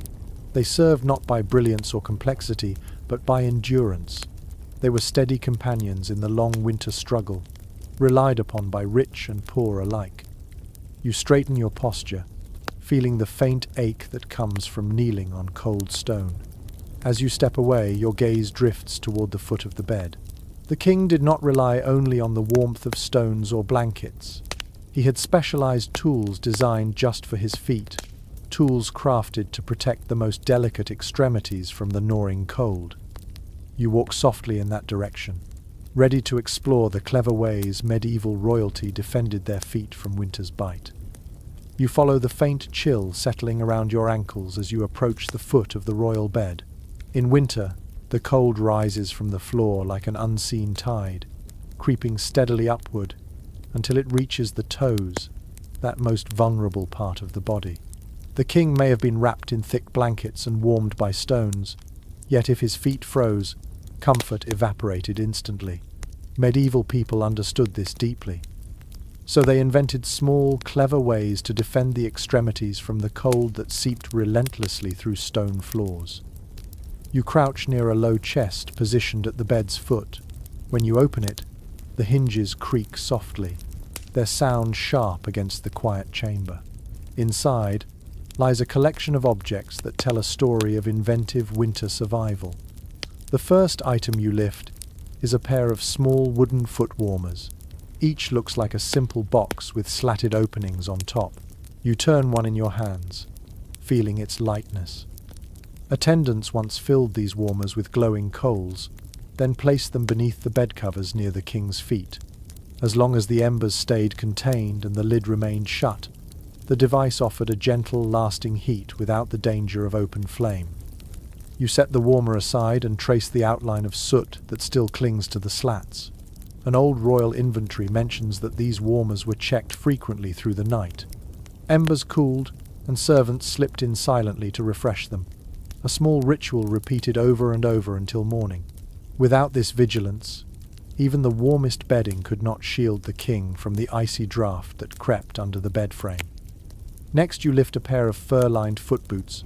They are soft, flexible, and shaped almost like modern slippers, though taller and thicker. Their inner lining still carries a faint sense of gentle fluff when you slide your fingers inside. These boots were essential for traveling kings who slept in unfamiliar chambers where drafts came from unpredictable directions. One preserved piece of correspondence between royal attendants describes how the king insisted on wearing these boots even in bed during midwinter stays in mountainous regions. The idea seems humorous at first, but when you feel the interior warmth of the boots against your fingers, you understand the logic instantly. You place the boots beside the warmer and reach again into the chest. This time, you lift a pair of knitted socks. They are made of dense wool, the kind that traps heat even when damp. A note from a medieval wardrobe roll explains that royal socks were often doubled during winter, meaning the king wore 2 layers at once. You imagine him sitting at the bedside, pulling them on with a tired sigh, the first layer prickling slightly before it softened, the second adding weight and protection. With each layer, the cold receded a little more. You hold one sock near your cheek for a moment, feeling its coolness slowly respond to your skin. It strikes you that warmth in medieval times relied heavily on insulation rather than direct heat. Keep the cold out, trap whatever warmth you produce, and survive until morning. These socks embodied that philosophy. They may not have seemed luxurious, yet they were crafted with royal precision. Thicker knitting near the toes, reinforced heels. Ribbing that held snugly without cutting off circulation. As you place the socks down, your hand brushes a small leather pouch containing herb mixtures. When you open it, the faint scent of crushed juniper and marjoram escapes, surprisingly persistent after centuries. These herbs were sometimes tucked into foot warmers or rubbed on the inside of boots. A reference found in an old herbal manuscript suggests that warm scents were believed to improve circulation. Whether or not that idea held scientific merit, the combination of heat and fragrance surely comforted the king as he settled into bed, his feet wrapped in layers of fabric, fur, and heated tools. You sit for a moment on the edge of the bed and imagine the nightly choreography. A servant positions the foot warmer beneath the blankets. Another helps the king slip into his fur boots or thick socks. A third tugs the blankets downward, sealing in heat around the legs. All this care for something as small as feet tells you how real the cold was in these chambers. The chill did not simply inconvenience, it tormented. And if a king's feet grew numb in the night, he might lose sleep or wake with stiffness that affected his duties the next day. You lean forward and slip your own hand beneath the covers, picturing the warmth that once gathered at this very spot. The air beneath the blankets feels slightly insulated, even now. Imagine it filled with gentle heat from coals below, the comforting pressure of blankets above, and the soft embrace of wool around the toes. In that pocket of warmth, the king found a small refuge from winter's grip. You stand again and regard the items spread across the chest. Foot warmers, fur boots, heavy socks, herbs. They create a quiet picture of medieval innovation. Not grand inventions, not extravagant luxuries, just practical solutions, shaped by centuries of cold nights in stone-built halls. Your gaze shifts toward the side of the room where the torchlight flickers faintly against the walls. It reminds you that warmth did not come alone. It arrived partnered with scent, smoke, and lingering after-effects of burning fuel, each influencing the atmosphere of the king's chamber in ways both pleasant and suffocating. You take a soft step in that direction, ready to explore the strange mixture of smells, smoke, and winter air that enveloped a medieval king when he tried to sleep. You move toward the darker side of the chamber, where the smell of old soot lingers faintly in the air, blending with the earthy scent of stone. As you take a slow breath, you notice how the atmosphere shifts. Medieval warmth always came with a companion: smoke. Even in a royal bedchamber, the air was never perfectly clean. It carried traces of burning wood, scattered herbs, damp wool, and the faint human presence of servants slipping in and out through the night. You pause near the fireplace again. Its interior is blackened, cracked in places from centuries of heat, and as you stand before it, the ghost of old smoke rises in your imagination. Castle fires rarely burned without incident. They hissed, they spat, and they filled the room with a hazy film that clung to clothing and hair. Many chronicles mention how even well-designed chimneys could draw poorly on windy nights, causing smoke to billow straight into the chamber. You can imagine the king coughing softly, waving a hand to clear the air while attendants scrambled to adjust dampers or reposition the logs. You take a soft step in that direction, ready to explore the strange mixture of smells, smoke, and winter air that enveloped a medieval king when he tried to sleep. As you place the socks down, your hand brushes a small leather pouch containing herb mixtures. When you open it, the faint scent of crushed juniper and marjoram escapes, surprisingly persistent after centuries. These herbs were sometimes tucked into foot warmers or rubbed on the inside of boots. A reference found in an old herbal manuscript suggests that warm scents were believed to improve circulation. You step closer to the center of the chamber, where a faint draft brushes your neck. It carries the clean bite of winter air mixed with a hint of damp stone, reminding you that even with a roaring fire, the cold always found its way inside. This ever-present mixture of fresh cold and smoky warmth made the air complex, layered. A modern visitor might cough or wrinkle their nose, yet to those who lived here this was simply the smell of survival. As you walk toward the bed again, a subtle sweetness catches your attention. You follow it to a small ceramic bowl sitting on a side table. Inside lie the dried remains of herbs once used to freshen the air. Lavender, rose petals, mint, maybe a pinch of rosemary. Household accounts from high-status residences frequently mention such mixtures, not only for fragrance but also for the belief that certain scents protected sleepers from illness. You crumble a fragment between your fingers. It releases a ghost of its former aroma, soft and soothing, the kind of scent that might calm a restless mind on a bitter night. You lift the bowl slightly and imagine a servant sprinkling herbs around the bed before drawing the curtains closed. The fragrance would have risen slowly, warmed by the king's body heat, blending with the lingering smoke from the hearth. Together they created a unique atmosphere, part comfort, part caution. Medieval physicians often warned that too much smoke weakened the body, yet they recommended burning specific herbs to cleanse the air. Competing beliefs shaped nightly routines, creating a curious balance between pleasure and practicality. A quiet memory recorded in the notebook of a traveling courtier recounts how, on especially cold nights, the room filled with a thick mixture of pine smoke and damp wool. According to his words, it made the room feel alive and breathing, as though the walls themselves exhaled warmth. You imagine the scent hugging the king, clinging to his hair and clothes. Even after morning arrived, the smell would linger on his garments as he walked through the hallways. You turn toward the window slit where a faint pulse of icy air seeps through. The cold outside mixes with the warm interior, creating a swirling current that stirs the sense of the room. Close your eyes for a moment. You can almost hear the crack of burning firewood, feel the sting of smoke in your nose, and sense the warmth hovering just out of reach. A thin thread of winter wind snakes around you, pulling the scents of the chamber into motion. Leather, fur, charcoal, fragrant herbs, and the muted musk of bundled textiles. This was the sensory experience of medieval sleep, nothing sterile, nothing neutral. A tapestry of smells that reflected daily life, some comforting, some unpleasant, all inescapable. You walk slowly back toward the bed, letting your fingers skim the familiar fabric.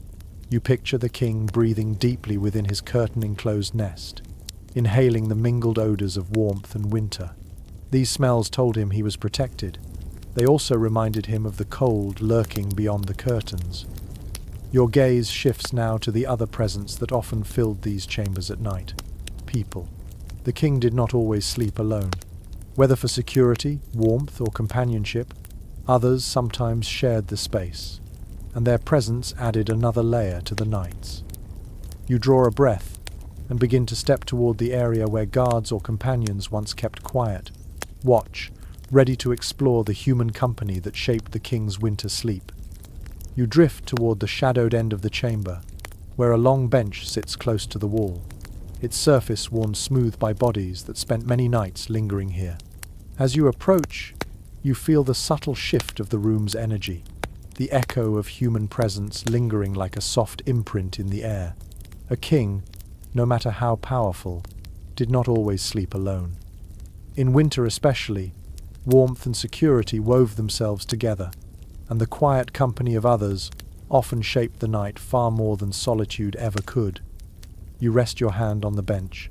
The cold sinks into your palm instantly. Imagine a guard sitting here hours at a time, his back straight, eyes alert, breath rising in pale clouds when the fire burned low. Some chronicles describe kings whose most trusted guards slept inside their chambers, positioned just far enough from the bed to offer protection, yet close enough to hear any disturbance. Their presence was both a shield and a sacrifice. These men braved the worst of the cold while ensuring that the king slept without fear. You picture one such guard, wrapped in a heavy cloak, trying not to shift too loudly as he fought off drowsiness. The room is dim. The only movement comes from the curtains around the king's bed, swaying gently in a passing draught. The guard listens to every sound, the faint pop of an ember, the sigh of the wind, the quiet breathing from behind the curtains. One historian's descriptive account of royal night routines notes that these guards often served in rotating pairs, so at least one remained fully awake, especially during harsh winters when strange noises echoed through the corridors. You step away from the bench and approach a small pallet of folded cloth on the floor. It is thin and unpadded, little more than layered blankets. A favoured attendant might have slept here, close enough to respond to the king's requests, yet far from the comfort of the royal bed.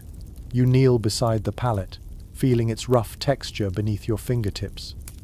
One interesting mention in a household ledger describes young noble pages sleeping nearby during winter, not only for service but to add extra body heat to the room. Their presence helped warm the chamber, a quiet reminder that even kings benefited from human warmth long before science explained how much heat a single person gives off. You sit back and let your gaze travel along the chamber's perimeter. You can almost see the silhouettes of these figures in the dimness. A guard leaning on his spear, a page curled under a blanket, a maidservant retreating after her final duty. Each brought warmth, breath, and life into the chamber. Medieval sleep, especially in winter, rarely meant isolation. Privacy held a different meaning in those centuries. To share a room, or even a bed, with attendants or companions was normal, practical, expected. You rise and walk toward the right side of the chamber, where a low chair sits angled toward the bed. Its position suggests conversation. Companions sometimes spent time with the king in the quiet hours before sleep, sharing stories, reading passages aloud or offering counsel. A surviving letter written by a courtier speaks of winter evenings when the king invited a trusted friend to sit beside him while the fire glowed low. They spoke softly about matters of the kingdom or, occasionally, about nothing important at all. The cold outside made such closeness feel necessary, even grounding. You touch the back of the chair. The wood feels cold but sturdy. You imagine the warm presence of two voices drifting through the curtains, murmuring in the dark. The king's deep tones softened by fatigue. The companion's words weaving lightly through the chamber. Human company warmed the night in more ways than any stone or fur blanket could. You step toward the curtains again. Their weight seems to divide the room into two worlds, the intimate world of the king and the outer ring of watchers and helpers. Even when the curtains were closed, he could hear the faint rustlings of those outside, the steady rhythm of another person's breathing, the occasional shift of boots on stone. These quiet signs of life offered reassurance against the loneliness that winter often intensified. A small, almost tender insight from a medieval diary recounts that some kings felt uneasy, sleeping without attendants nearby during storms. The sounds of howling wind, rattling shutters, and distant thunder felt less threatening when shared. Company made the cold seem less hostile. Even silence held comfort when someone else occupied the same room. You run your hand across the thick rug beneath your feet and picture the muted footsteps of people moving softly around the chamber. The king might never fully open his eyes, but he sensed their presence. It was a kind of invisible cocoon, a human circle guarding both his body and his sleep. As you continue walking, you notice how this interplay of warmth, companionship, and vigilance shaped the night. These others did not share the king's comfort, but their nearness enriched his rest. Not through luxury, but through the simple power of human presence. Your footsteps carry you toward the wall where a tapestry once hung. You rest your fingers against the cold stone and allow your mind to shift toward the very bones of this place. The building itself played a role in warming the king. Thick walls, narrow windows, stone designed for survival more than comfort. Slowly, you turn toward the architectural heart of the story, ready to step into the world of design choices that shaped warmth in a medieval castle. You walk toward the nearest wall, letting your fingertips glide across its surface. The stone is colder than anything you have touched in this chamber so far, almost painfully so, as if it carries the memory of 1,000 winters within it. In this moment you understand something essential. The very architecture of a medieval castle shaped the king's experience of warmth. Nothing here was designed for comfort. Everything was built for defense first, survival second, and only much later for a hint of homely ease.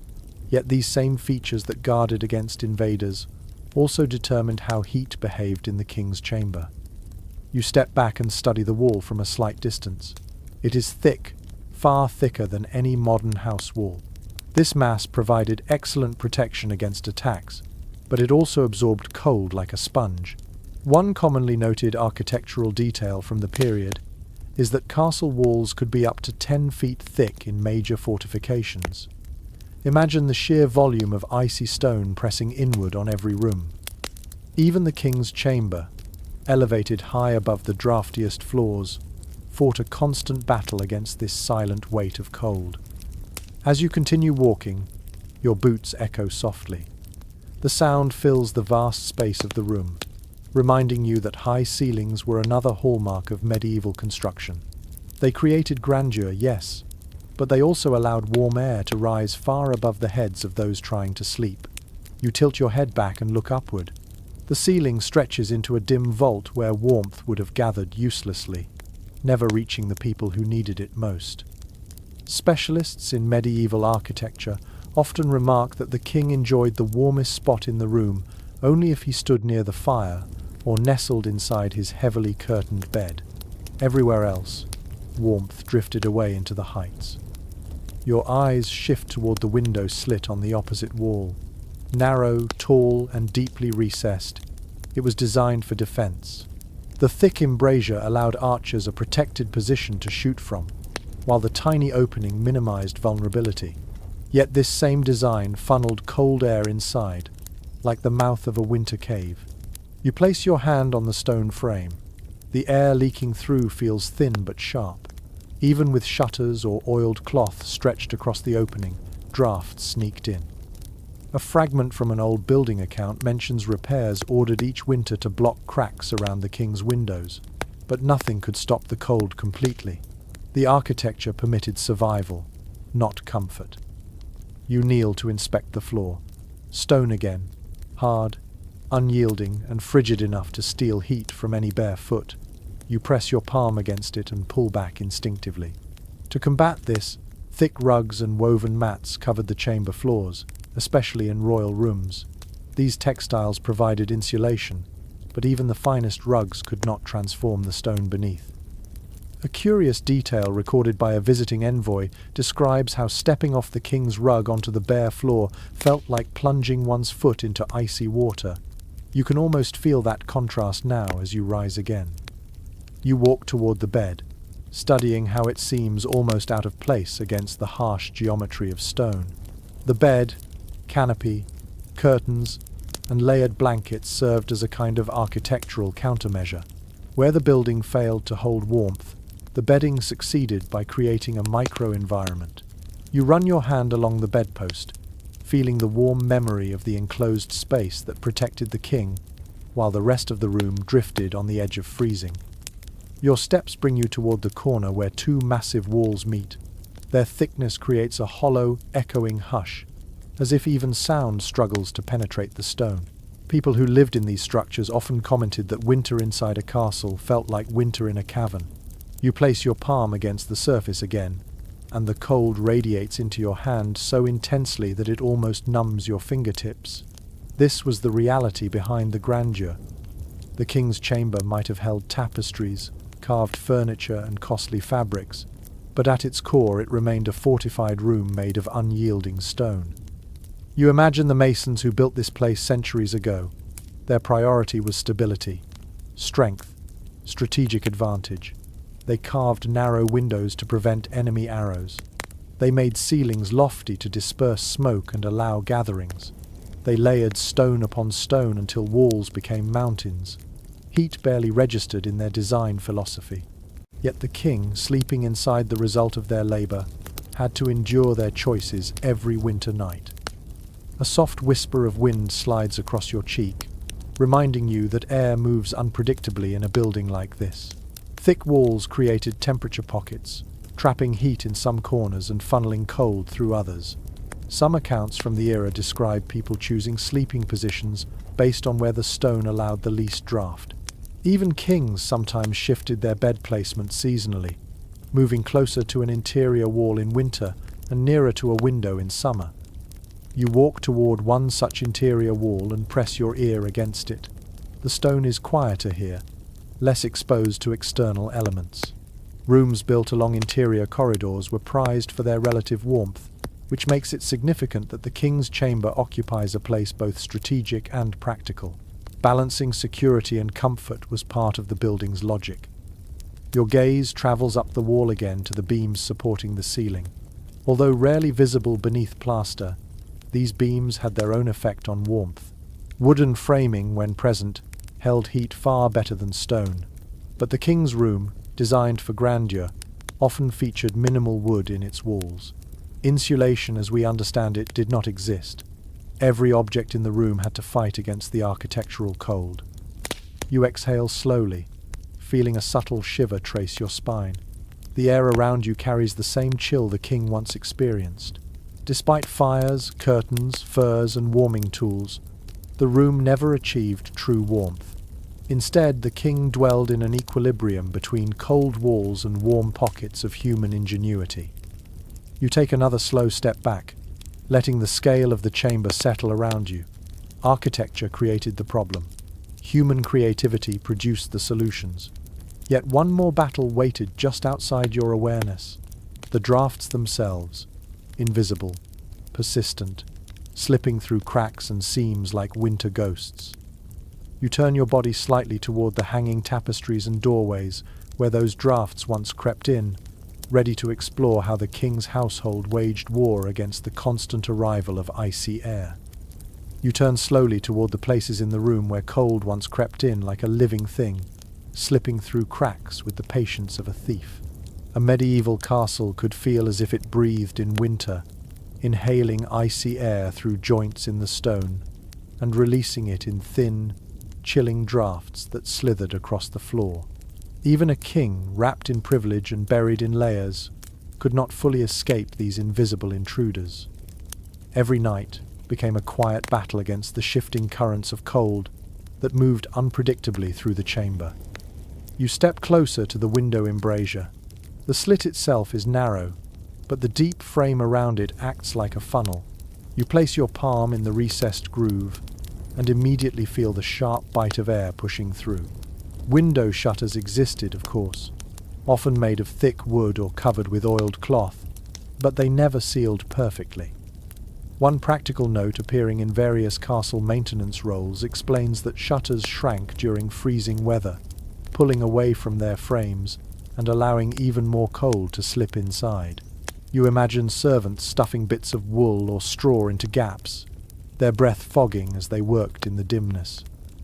You turn away from the window and walk toward the doorway, another silent pathway for drafts. You rest your hand along the frame and feel a faint movement of air brushing the back of your fingers.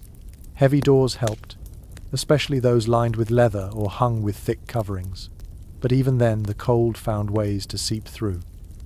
A description written by a medieval steward complains about how the king's chamber door rattled with each winter gust, allowing a steady whisper of cold to reach the floor.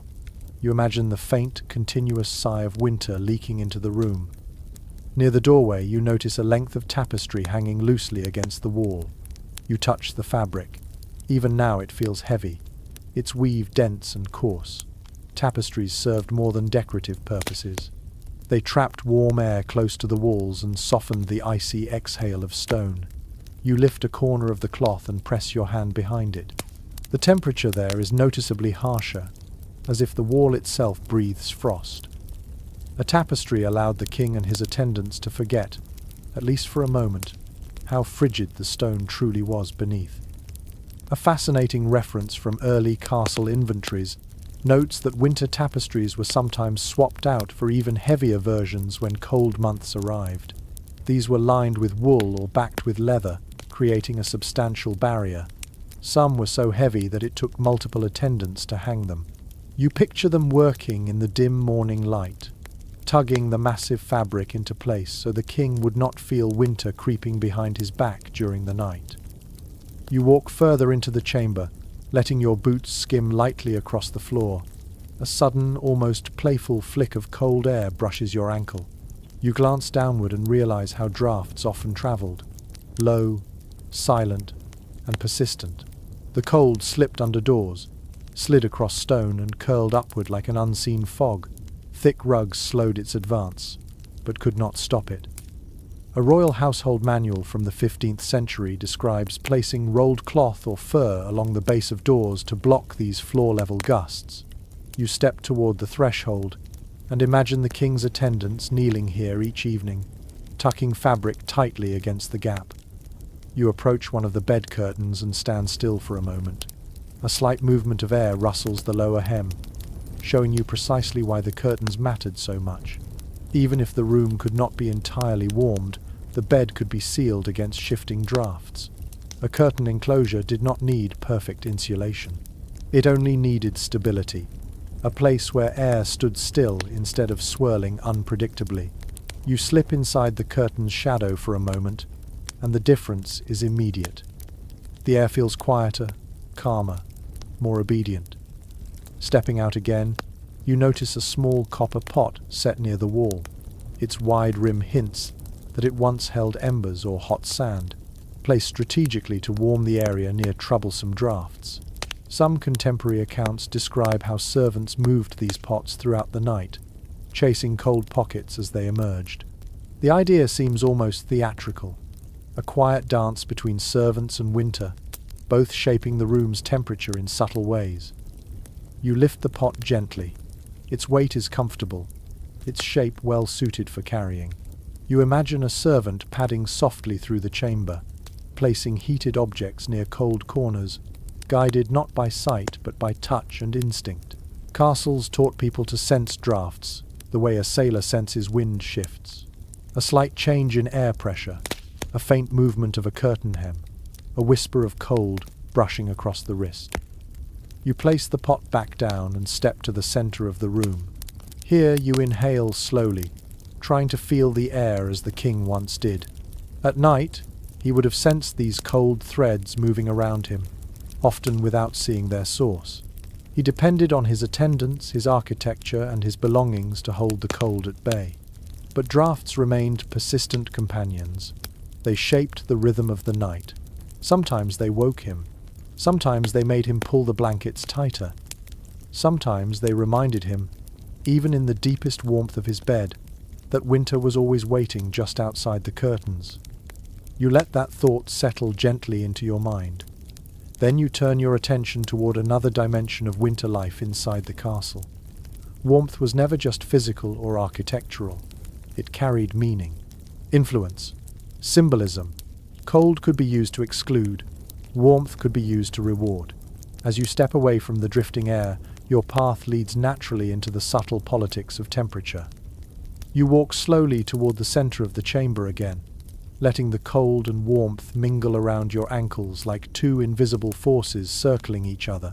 It becomes clear, as you stand in the quiet glow of the fire's memory, that temperature in a medieval castle was never merely a matter of comfort. Warmth carried meaning. Warmth signaled status. Warmth shaped loyalty. Even the king's sleep, cushioned by layers and guarded by curtains, reflected a political landscape where heat itself became an instrument of influence. You pause near the hearth, resting your hand lightly on the cool mantle. The king always stood closest to the fire. That was not simply tradition. It was a visual cue, a reminder that power resided with the one who enjoyed the heat. Several court chronicles describe the unspoken choreography around fires in royal halls. Those favored by the king stood nearer. Those who had fallen out of grace found themselves drifting toward the colder edges of the room, a quiet yet unmistakable signal of their current standing. You imagine courtiers glancing subtly at one another during gatherings, measuring their distance from the flames as carefully as their distance from the king's favor. As you take a step back, the cold immediately reclaims the space where you stood. This contrast between warm and cold was more than a physical sensation. It became a metaphor woven into daily life. One court poet wrote of a rival's misfortune as being left in the shadowed chill of the chamber, a phrase that described both literal frost and political frost in the same breath. You let that double meaning settle into the atmosphere as you glide your fingertips over the stone once more. You place the pot back down and step to the center of the room. Here you inhale slowly, trying to feel the air as the king once did. At night, he would have sensed these cold threads moving around him, often without seeing their source. He depended on his attendants, his architecture, and his belongings to hold the cold at bay. But drafts remained persistent companions. They shaped the rhythm of the night. Sometimes they woke him. Sometimes they made him pull the blankets tighter. To stand nearest the warmth of his private chamber was a privilege, not a basic task. Proximity meant significance. You walk further toward a narrow alcove, letting your hands skim the cold wall as you move. You picture a noble forced to wait there, away from the fire, perhaps due to a recent argument or political misstep. That person would feel the chill creeping into their bones as an unmistakable reminder of their diminished influence. Comfort was not distributed evenly. Temperature became a subtle language spoken through the placement of people within a space. Moving back toward the table where the warming tools remain, you pause beside the metal pan. You imagine a scenario hinted at in a late medieval anecdote. A trusted attendant tasked with warming the king's bedding might be replaced suddenly after falling out of favor. A new servant would take the position, not for competence alone, but as a sign of rising status. Even small responsibilities carried weight, because serving the king's warmth was itself an honor. You lift the handle of the warming pan for a moment and think of how such tasks were performed under watchful eyes. A servant who handled the pan well demonstrated both skill and devotion. A mishap, however, could risk a king's comfort, which in turn could jeopardize that servant's standing. The simple act of warming a bed thus carried political undercurrents. You set the pan back down gently, aware of its historical significance beyond mere heat. You step once more toward the center of the room, drawing your cloak tighter as a faint draft brushes past. In the medieval imagination, warmth was also tied to generosity. Kings who provided heated chambers during winter gatherings displayed benevolence and abundance. Those who forced their subjects to shiver in poorly heated halls risked appearing indifferent or stingy. Accounts of winter feasts often describe courtiers praising the warmth as much as the food, noting how rare and luxurious it felt to dine comfortably during bitter weather. Yet warmth could also be withheld deliberately. A few diplomatic diaries mention visiting envoys being offered colder rooms when negotiations soured, a quiet gesture meant to unsettle them, to remind them of their dependence on royal hospitality. You picture an ambassador lying awake at night, teeth chattering, wondering whether the chill was accidental or deliberate. In a world without central heating, such gestures carried emotional weight. You turn toward the curtains of the king's bed. Their thick folds represent the ultimate expression of selective warmth.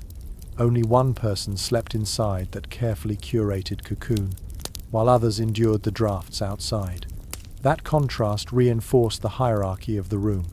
The king's body heat, protected and amplified by layers of cloth and the labor of attendants, symbolized his elevated place in the world. Those who served him, though essential to maintaining that heat, remained outside its circle. You rest your hand on the curtain and let it sway slightly. A soft rustle answers.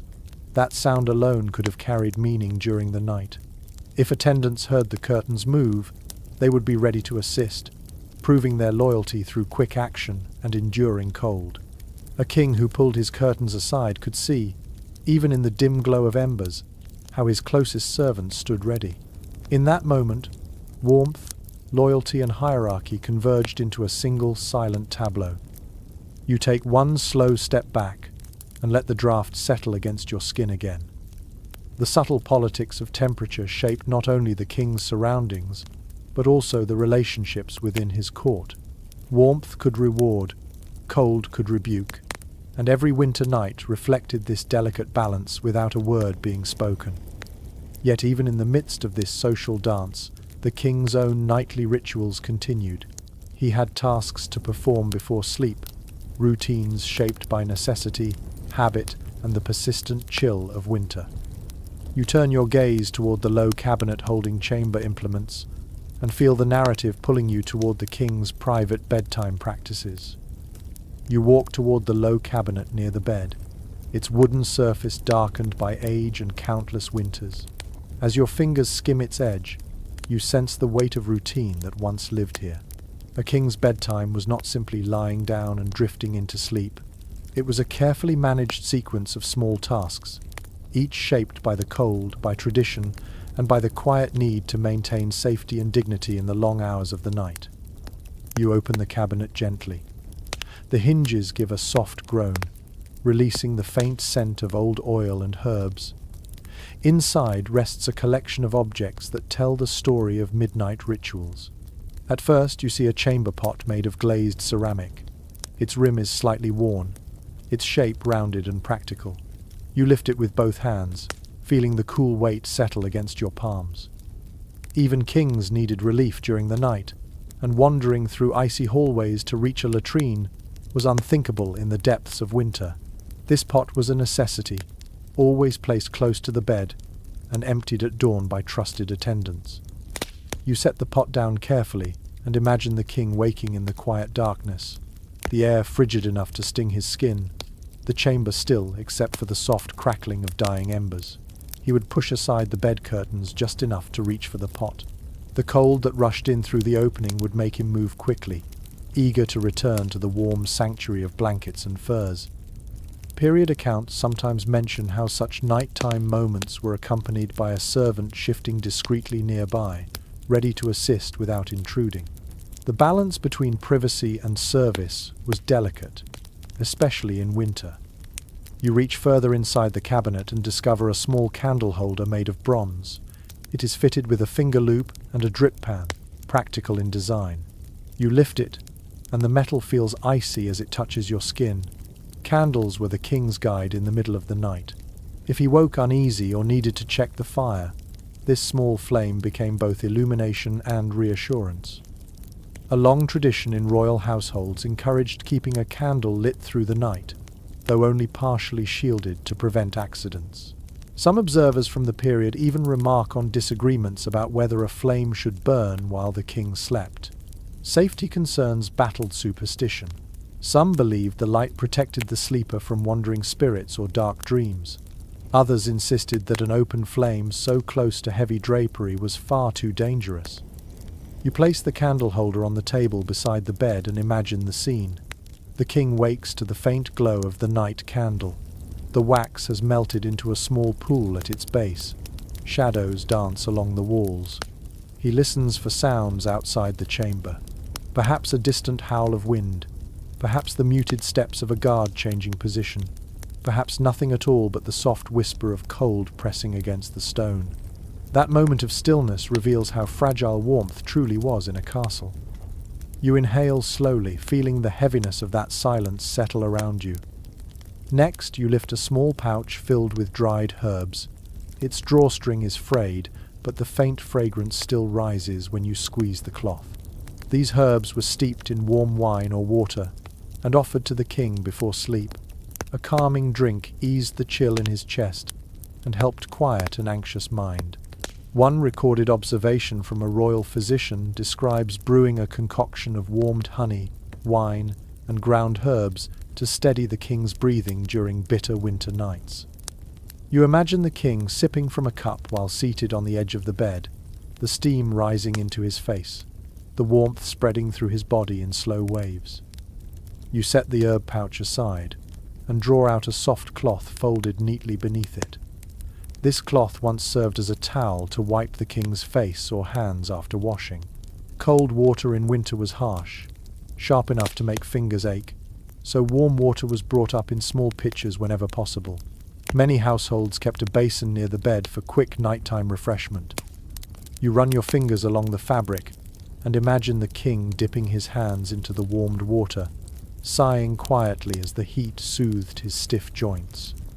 Your gaze shifts toward the fireplace where only faint traces of ash remain. You imagine the king just before lying down for the night, stepping toward the hearth, stretching his hands toward the glow, and feeling the fire's last breath of warmth against his face. A courtier's diary from centuries ago describes this moment as almost ceremonial, a final gathering of heat to carry into the heavy blankets. Afterward, attendants would bank the fire, pushing embers together to keep them smouldering through the night. The glow provided comfort and a sense of vigilance, though sometimes the room smelled sharply of dying flame. As you walk back to the bed, you lift the corner of the curtain and slip into the enclosed space. The air feels denser here, more private. You sit on the edge of the mattress and picture the king settling himself into this confined warmth. He would adjust his pillows, pull the blankets close, and tuck his feet near whichever warming device had been placed for him. Before closing the curtains fully, he might glance toward the darkened corners of the room to ensure the guards were present, their silhouettes faint but steady. You imagine one last task the king often performed. He listened, for sounds of the castle settling, for gusts of wind striking the shutters, for the drip of melting snow somewhere deep in the roof beams, for footsteps belonging to guards patrolling the corridors, sound-shaped medieval nights as much as cold did. It reassured, it warned, it kept the king attuned to the living presence of his household. A note from a chronicler describes a king who claimed he slept better when he heard whispered movement outside his bed curtains because it reminded him that he was protected. You lean back slightly, letting the curtains sway against your shoulder. Winter nights in a castle were long, and rituals helped anchor the mind. The chamber pot near the bed, the candle holder within reach, the warm drink, the basin, the guard's quiet breathing in the shadows. Each small action prepared the king not only for sleep, but for surrendering control in a world where cold, illness and danger hid in the dark. You slip back out of the curtains and stand tall, feeling your muscles tighten slightly from the room's chill. Your thoughts drift toward another dimension of royal life in winter, one that carried its own challenges. Kings often traveled, even in the coldest months, and they took warmth with them in portable forms. Their bedding, stones, tools, and nightwear all had to follow wherever duty required them to sleep. You turn your gaze toward the door as though preparing for a journey, ready to explore the portable winter gear that accompanied a king on the road. You walk toward the heavy wooden door of the chamber, its iron hinges cold and still, and as you rest your palm against it, you imagine the moment when the king would leave this room in the dead of winter. Travel was not optional for a medieval monarch.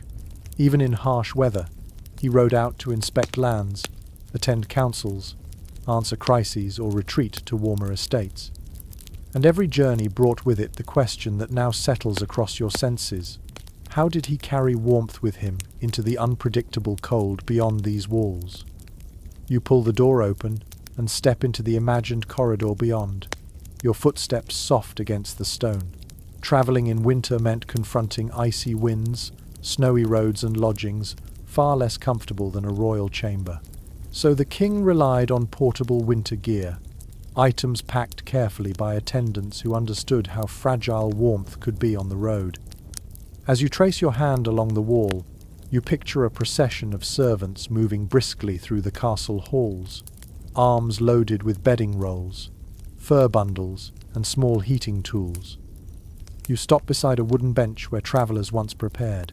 One detail preserved in royal inventories notes the presence of thick travel quilts, sometimes stuffed with raw wool in uneven clumps that trapped heat exceptionally well. You unfold an imagined version of one such quilt, its weight settling heavily across your arms. The material feels coarse but sturdy, meant not for beauty but for endurance. Servants rolled these quilts tightly, wrapped them in oiled cloth to protect them from moisture, and strapped them to the backs of pack animals. When the king arrived at an unfamiliar lodging, the first task was to unroll these quilts and shake the travel dust from them, restoring their thickness before layering them onto a cold bed. You imagine yourself kneeling beside a wooden chest that has been carried along the journey.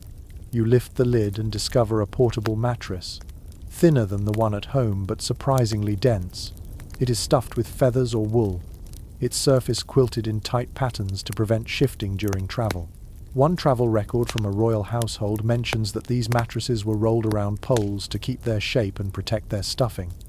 You run your hands along the imagined stitching, sensing how much effort went into creating something that might only be used for a handful of nights on the road.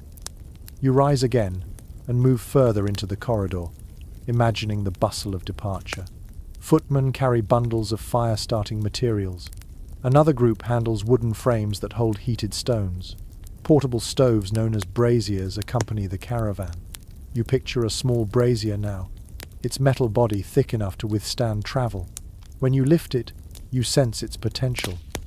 These small containers held burning coals during stops, offering warmth in places where fires could not be built safely or quickly. A travel diary from a nobleman, notes that such braziers allowed riders to warm their hands and faces during short rests in open country. You step into a larger imagined space, a kind of staging hall where horses once stood saddled and ready. Servants draped heavy cloaks across the king's saddle, each lined with fur and designed to wrap around both rider and mount. Some of these cloaks were so large they resembled moving tents when the king rode through snow. You lift one of these cloaks now, its incredible weight tugging at your shoulders. Beneath its folds, warmth could gather and stay close, even during long hours in freezing air. Accounts from the period mention that kings often travelled with several cloaks, each suited to a different level of cold. You notice a pair of leather saddlebags hanging against the wall. They hold more than basic supplies. Inside one, you find a small pouch of crushed herbs meant to be burned for warmth or comfort along the way. Inside, another lies a rolled fur wrap, soft and slightly scented. These wraps were placed around the king's legs or shoulders during travel. They acted like portable versions of the bedding he relied on at home. You imagine the king settling into a lodging after a long day's journey and sighing at the relief of familiar textures wrapped around him once more. You move toward another corner where stacks of wooden boxes once rested. You lift the lid of a smaller one and find inside an assortment of tools: a compact warming pan, a set of carefully wrapped stones, a small lamp, and a cloth-lined pouch for carrying coal.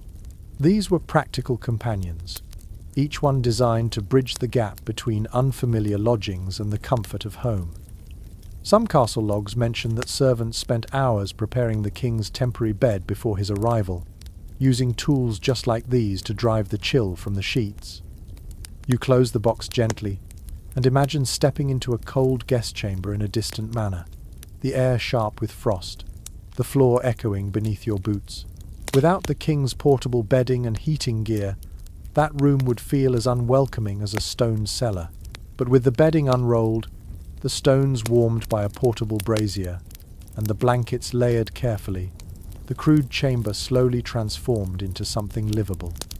The warmth may not equal the familiar comforts of the king's own bed, but it created a fragile pocket of peace in a world filled with cold.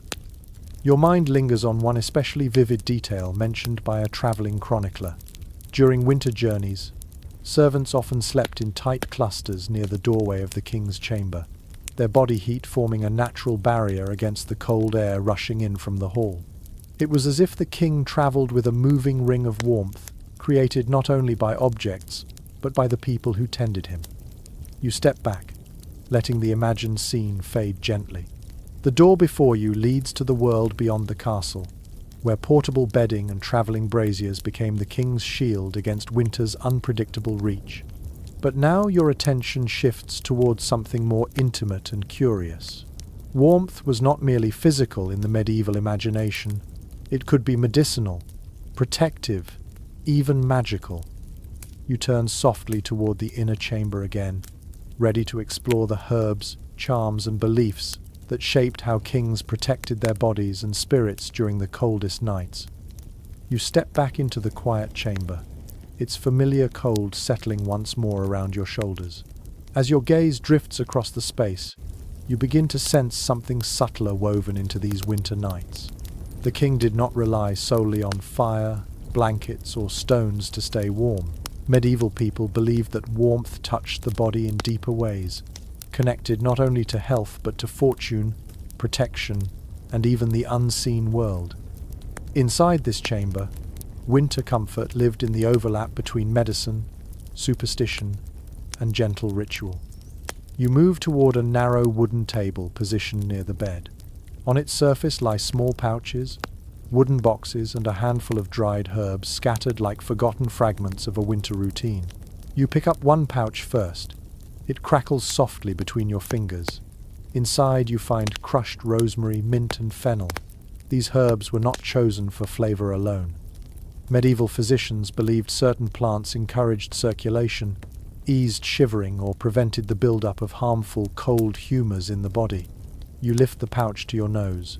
Even now, a faint whisper of their scent remains, sharp and comforting. You set the pouch down and reach for a small wooden bowl beside it. Within the bowl rests a mixture of dried ginger slices and cinnamon bark. A physician's record from the period describes how spiced wine or warm tonic was prepared for the king before bed, believed to heat the blood from within. You imagine the king sitting at the edge of his bed, hands wrapped around a steaming cup, feeling the warmth travel slowly from throat to chest. Whether the drink truly improved his body temperature or simply soothed his spirit scarcely mattered. The ritual itself provided relief in the coldest hours. Your fingers brush the edge of another container, this one carved with swirling patterns. When you lift its lid, you find a bundle of small charms, a carved bone token, a smooth bead of amber, and a strip of parchment inscribed with faded lines. Some medieval kings embraced charms openly, while others kept them tucked away with quiet practicality. The belief that certain objects repelled the harm brought by cold nights was common. Amber, for example, was thought to retain warmth and guard against illness. A curious mention in a royal attendant's notes describes heating an amber bead briefly by the fire before placing it inside the king's nightcap, as though the stone's warmth could travel into his dreams. You tuck the charm back into its box and draw out a folded piece of cloth. When you unfold it, you find dried lavender tied into the shape of a tiny bundle.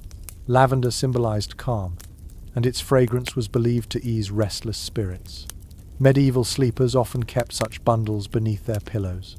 You hold it close, imagining the soft aroma filling the enclosed bed, blending with smoke and wool, helping the king drift toward sleep.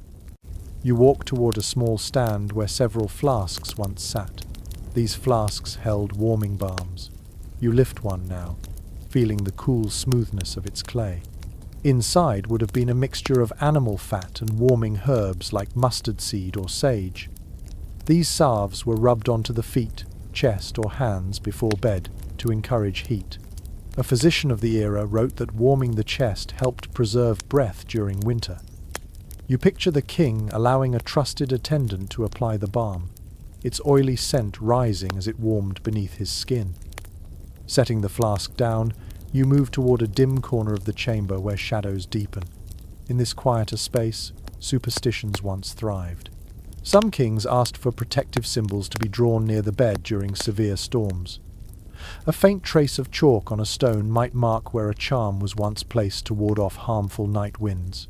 Stories passed quietly between servants suggested that certain breezes carried illness or ill fortune, especially during deep winter. Whether or not the king fully believed such ideas, he tolerated these rituals because they brought comfort to those who served him. You rest your hand against the stone and close your eyes. Imagine a winter night when the cold outside roars against the castle walls. The fire crackles only faintly. The bed curtains sway just enough to remind the king that drafts are searching for weaknesses. In such a moment, the presence of charms, herbs, and medicinal balms provided psychological warmth as powerful as physical heat. A king needed not only protection for his body, but also reassurance for his spirit. You open your eyes and turn back toward the table. A handful of dried juniper berries lies beside a cracked mortar. These berries were sometimes burned to scent the chamber. Some specialists point out ongoing debates about whether the practice was meant for air purification or spiritual protection. Perhaps it was both. When you crush a few berries between your fingers, a bright, resinous aroma escapes, sharp enough to cut through the heaviness of smoke and wool. The scent must have carried a sense of cleansing, as though the room itself inhaled something fresh for the first time in hours. You move slowly along the chamber, letting your hands trail over objects that bridge the line between medicine and magic. A bead warmed by the fire, a herb bundle placed beneath a pillow, a ritual marking hidden near a bedpost. These gestures remind you that medieval people navigated winter not as a purely physical challenge, but as a spiritual one too. Cold could weaken the body, but fear, loneliness, and superstition could weaken the mind. The king's nightly routines acknowledged both. You pause beside the bed once more. The curtains hang quietly, touched only by the occasional draught. Behind them lies a man surrounded by furs, blankets, heated stones, and layers of cloth. But he is also held by the warmth of belief, the comfort of rituals, and the protective imagination of those who cared for his well-being. As your gaze drifts beyond the bed toward the far reach of the chamber, you sense another presence that shaped winter nights. Not human, not herbal, not symbolic. Something living, warm, and often quietly loyal. You begin to walk toward the space where animals sometimes lay curled in the shadows, waiting to lend their simple heat to the king's long winter rest. You walk toward the dimmest corner of the chamber, where the air feels untouched and quiet, as though something once breathed softly here during long winter nights. Medieval kings, despite their wealth, were not above accepting help from the simplest source of warmth: animals. In a world where stone walls held cold like a memory, the heat of a living creature could make the difference between shivering through the night and drifting into steady sleep. You pause in the quiet, imagining a soft rustle of fur, a faint exhale, a gentle shift of weight on the floor. You lower yourself onto a thick rug and slide your hand across its fibers. The space here would have been perfect for a royal dog, curled tightly into a warm spiral. Many accounts from the period mention companion animals lingering near their masters during winter. Hunting dogs were especially favored, not only for their loyalty, but for their natural warmth. You picture a large hound settling near the foot of the king's bed, its body radiating heat, its breath releasing small clouds into the cold air. The presence of such a creature offered more than physical comfort. It brought a sense of companionship, a reminder that warmth could be alive and responsive. You imagine the way the dog might shift during the night, stretching one leg, sighing contentedly as the fire crackled low. Some nobles allowed smaller dogs to sleep directly on the bed.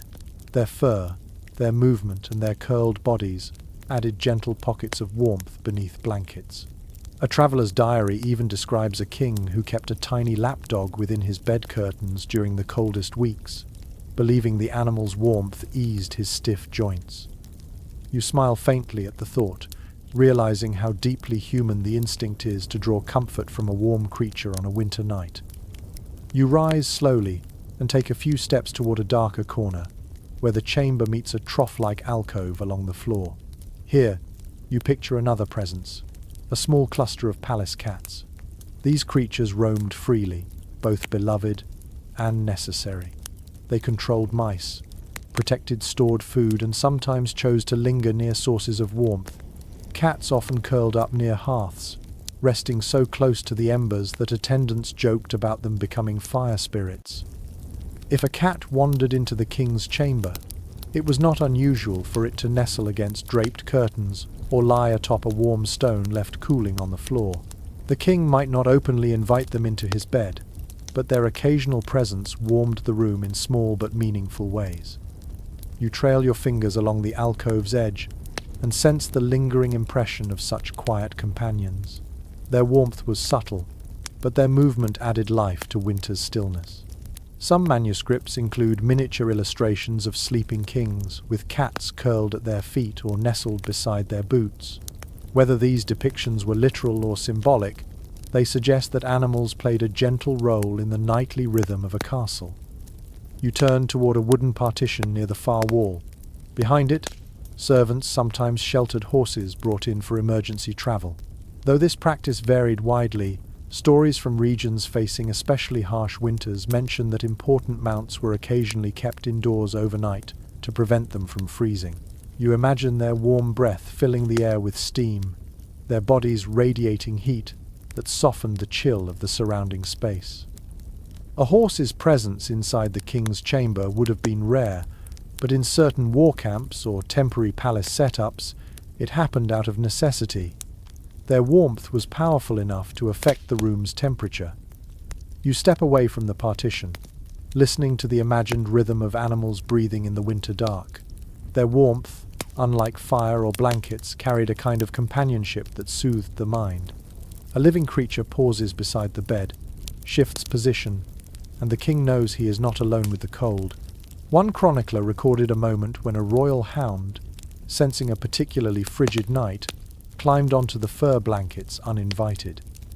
Instead of being scolded, it was allowed to stay because its body heat offered immediate comfort. The detail feels tender, a small victory against the winter. You walk back toward the middle of the chamber and place your hand on the rug once more. Animals also influenced the atmosphere invisibly. Their presence warmed the floor, and their bodies created pockets of still air, breaking up the drafts that slipped around the room. Even if the king never touched them, he benefited from the heat they shared with the space. You lift your eyes toward the bed curtains, imagining the faint sounds that filtered through them, a soft scratch, a muffled thump, the quiet breathing of a dog settling down. These small noises stitched themselves into the nighttime symphony of winter. The king might have drifted to sleep feeling that mix of fire crackle, draft whisper, and animal warmth. A blend of sounds and sensations that belonged uniquely to life inside cold stone walls. You stand fully now, and stretch your fingers toward the ceiling. Winter nights were long, and anything that added warmth was welcomed. Animals, humble and steady, offered the king a form of comfort that came naturally, without tools or rituals. Their warmth had a heartbeat. Their presence softened the edges of winter in ways neither stones nor fire could fully replicate. As the imagined warmth fades back into silence, you notice a faint shift in the room's atmosphere, a distant thrum, a low vibration, the suggestion of movement beyond the walls. Winter storms, fierce and persistent, often shaped the king's sleep just as much as the warmth at his bedside. Their presence entered the chamber whether welcome or not. You turn your gaze toward the shuttered window, ready to step into the world of winter storms, and the uneasy calm they imposed upon the king's nights. You step toward the shuttered window, the faintest tremor of cold brushing against your cheek, as if carried by a memory of storms long past. Winter in a medieval castle was never quiet for long. Beyond these stone walls, winds roared like living creatures, rattling towers, clawing at shutters, and groaning through arrow slits with a voice that felt almost human. As you rest your hand on the wooden frame, you sense the echo of those nights when storms shaped not only the castle's atmosphere, but the king's sleep itself. You press your palm to the shutter. It is cold enough to sting. Imagine it trembling under the force of a January gale, its hinges protesting as gusts slam against the wall. Some chronicles describe storm winds so fierce they made the bed curtains sway even with the shutters tightly closed. You picture the fabric moving in slow, uneasy breaths, as if responding to the storm's rhythm. The king, half awake beneath his blankets, would hear the deep, distant hum of the wind reverberating through stone, a sound that filled the chamber like the droning note of a giant organ.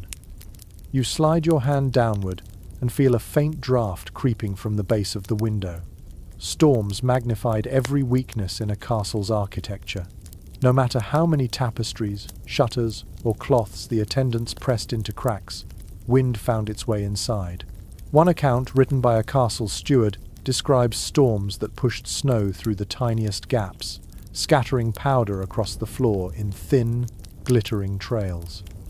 You imagine a servant waking the king at dawn, sweeping away that stubborn dusting of winter before anyone else could see it.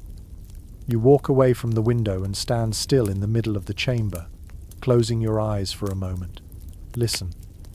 The storm begins softly in your imagination, a faint whistle, a low moan around the battlements. Then the wind grows bolder. It surges, it presses, it howls through the narrow passages of the castle's outer walls. Storms did more than bring cold. They brought noise. They brought movement.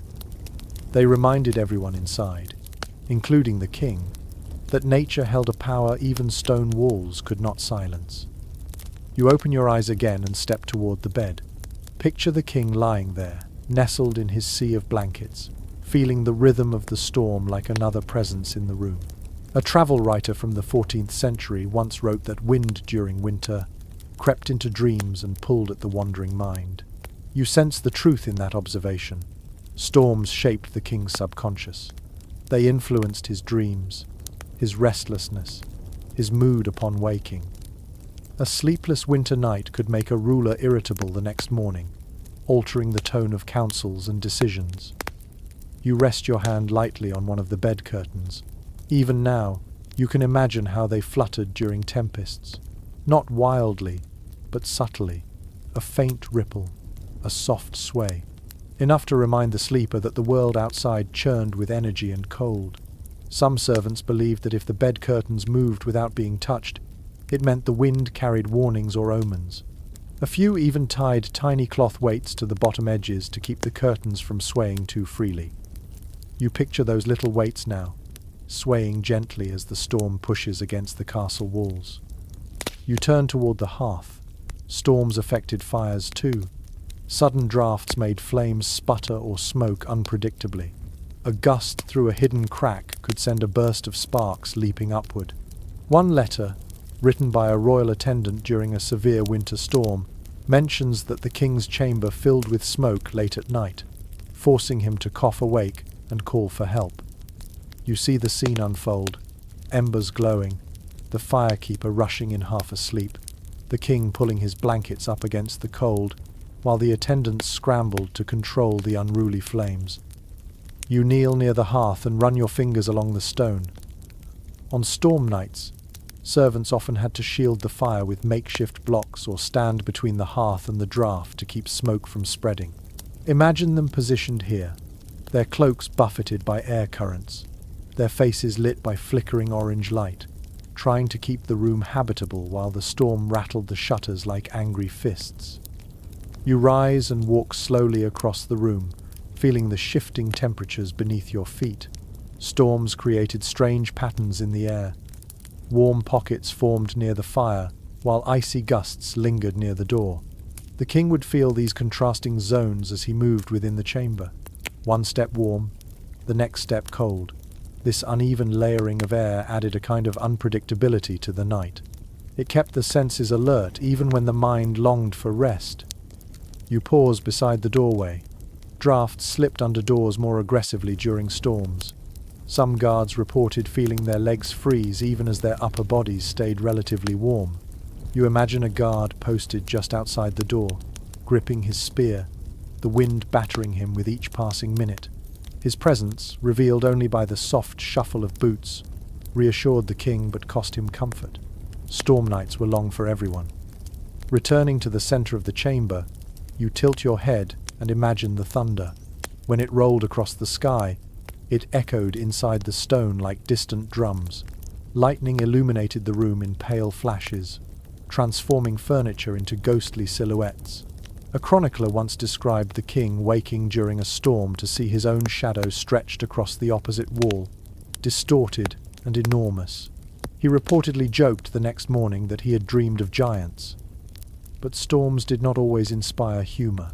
Some nights, they brought unease. In medieval thought, storms carried symbolic weight. They were associated with divine warnings, mystical signs or shifts in fortune. Kings often listened to them with a mixture of awe and caution. If a storm struck on the eve of an important decision, whispers might circulate about whether fate was speaking. Even inside the warm cocoon of his bed, the king might lie awake, listening to hail strike the tower or wind scream through the crenellations, wondering what message the night carried. Returning to the center of the chamber, you tilt your head and imagine the thunder. When it rolled across the sky, it echoed inside the stone like distant drums. Lightning illuminated the room in pale flashes, transforming furniture into ghostly silhouettes. A chronicler once described the king waking during a storm to see his own shadow stretched across the opposite wall, distorted and enormous. He reportedly joked the next morning that he had dreamed of giants. You let your hand drop gently to your side. Winter storms taught medieval rulers humility. They reminded them that no amount of wealth or power could shut out the world entirely. Even a king listened to the wind with a hint of respect. You step back from the bed, letting the imagined storm settle into silence around you. The room now feels still, watchful. Storms passed eventually, but their memory lingered in the king's mind long after the sky cleared. As your thoughts settle, your attention shifts towards something far more grounded. the people who remained vigilant during those long nights, guards who stood watch, servants who stayed alert, companions who ensured the king's sleep remained safe in a world full of threats. You turn toward the doorway again, ready to explore the tense, protective atmosphere surrounding a sleeping monarch on a winter night. You move slowly toward the chamber doorway, where the shadows thicken and the cold settles differently, as though the air here remembers the weight of vigilance. A king never slept unguarded, not even during the gentlest nights of summer, and certainly not during the ruthless depths of winter. The cold was harsh, yes, but danger was harsher. Beyond these curtains, beyond the circle of warmth around the bed, an entire world of watchfulness unfolded every night. You pause near the heavy door, resting your palm against the grain. It feels rigid, biting with chill, the way old wood stiffens when winter presses against it. Imagine this door closed firmly at night, its latch secured, its edges lined with rolled cloth to block the draft. But even in this sealed state, you sense the presence of the people who once stood just beyond it. Guards, attendants, watchmen, their duty never slept. You step back and picture a guard positioned here, wrapped in a layered cloak, gripping his spear with hands numbed by cold. His breath would rise in quiet white puffs each time he exhaled. He would shift his weight occasionally, perhaps rolling his shoulders to keep from stiffening. A guard's responsibility was absolute. Listen for the slightest sound, watch for any movement in the corridor, and protect the king even if his own teeth chattered. A record kept by a royal marshal explains that guard rotations sped up during winter because the cold weakened alertness. No one could endure hours in near-freezing corridors without relief. You turn your head, imagining the muffled footsteps of another guard approaching to take over the position. The two exchange only a whispered greeting, voices low enough not to disturb the king. One steps away gratefully, boots tapping lightly on stone. The other slides into place with a hand brushing the wall, grounding himself in the cold, the dark, and the weight of responsibility. Moving deeper into the chamber again, you glance toward a small bench where an attendant might have sat inside the room itself, just far enough from the bed to maintain decorum, yet close enough to respond instantly. His presence was a quiet anchor against the uncertainties of the night. If the king stirred, coughed, or called in the darkness, this attendant would rise immediately. A surviving letter from a court servant describes how he learned to read the king's breathing, knowing whether to remain still or approach with quiet steps. You approach that imagined bench now and rest your hand along its edge. The wood feels cold, but you picture the warmth of a person sitting there, boots tucked beneath him, cloak wrapped tightly, fingers interlaced for warmth. He listens not only for the king but for any sign of trouble. Unfamiliar footsteps outside, a latch shifting, or the distant clatter of armor echoing up the stairway. Even the crack of firewood collapsing in the hearth could make him glance upward, trained to distinguish harmless sounds from those that demanded action. You walk toward the center of the room, letting your gaze drift to the fire's remains. A dying fire was both an inconvenience and a risk. Too little flame, and the room grew dangerously cold. Too much flame, and sparks threatened the bed curtains. Guards and attendants monitoring the fire stood watch with caution, ready to bank embers or adjust logs with controlled precision. One detailed account from a castle's winter logbook describes the process of banking the fire as a nightly ritual of judgment, because the wrong choice could either fill the room with smoke or allow the temperature to plummet. You kneel for a moment near the hearth, imagining the attendant warming his chilled fingers briefly before stepping back into position. He would not linger. Guards did not have the luxury of comfort. The cold was part of their duty, a constant test of endurance. Their bodies stood between the king and the dangers of the night. You stand again, letting your feet carry you slowly toward the bed curtains. You do not open them, but you rest your fingertips gently on their edge. Imagine the king inside, drifting somewhere between sleep and awareness, trusting implicitly that the people outside these curtains remain vigilant. That trust was heavy, It rested on loyalty, fear, reward, and a lifetime of training. A disloyal guard could end a kingdom in a heartbeat. A faithful one became an invisible guardian, enduring the cold without complaint. In some courts, the king's personal guard slept in an adjoining chamber with the door open, allowing them to rush in if needed. Other times, guards were stationed along the staircase leading up to the royal floor, spaced at intervals, each responsible for a section. You imagine these men standing like silent markers of protection, forming a human chain between the king and the outside world. But guarding the king did not rely solely on human presence. The room itself carried signs of protection.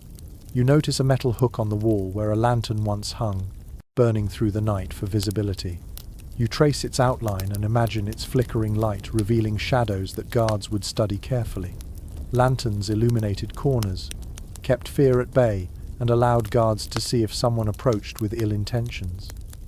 You move deeper into the dim chamber again, and picture a night when tension ran high. Perhaps rumors of political unrest circulated. Perhaps the king had angered a rival.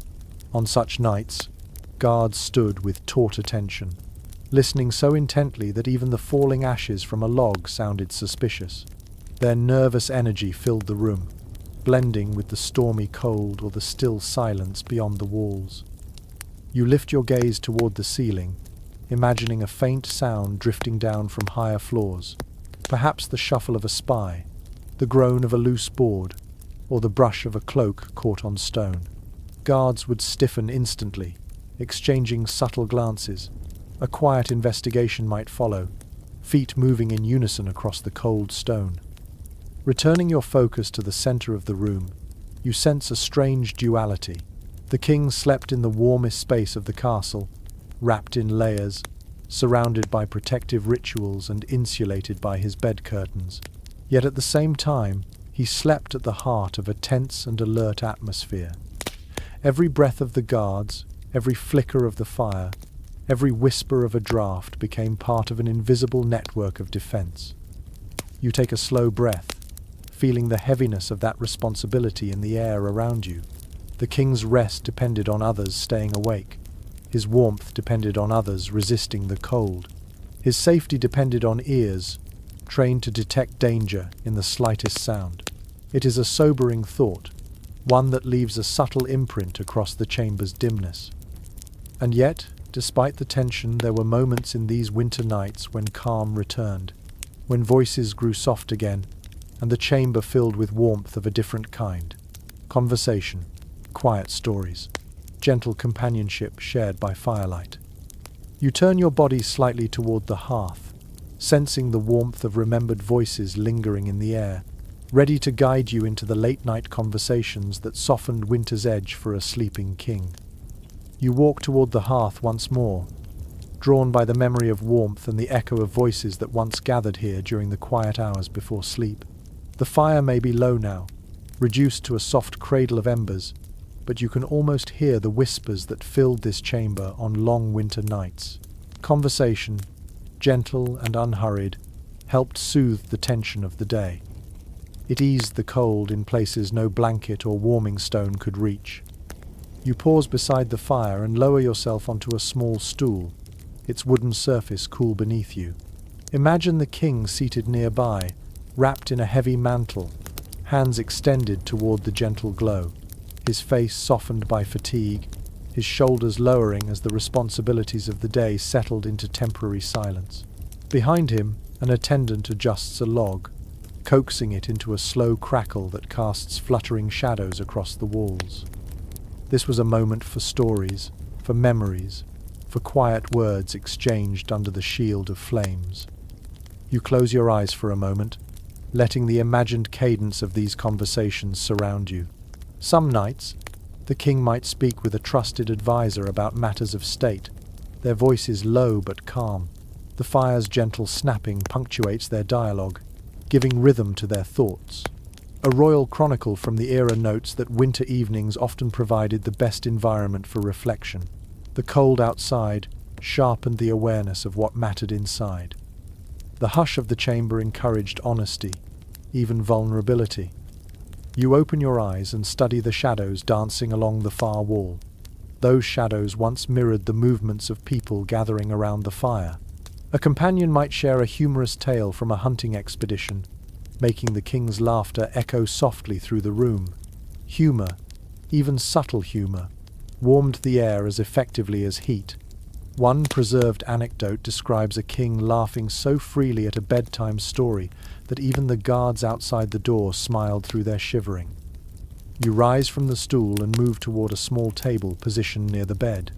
On it sits a carved cup. You pick it up gently, feeling its cool surface.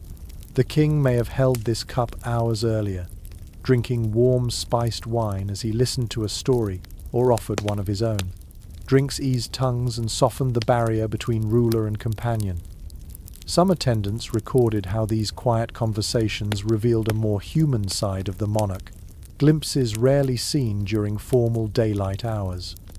Setting the cup down, you turn toward a cushioned chair situated slightly away from the bed.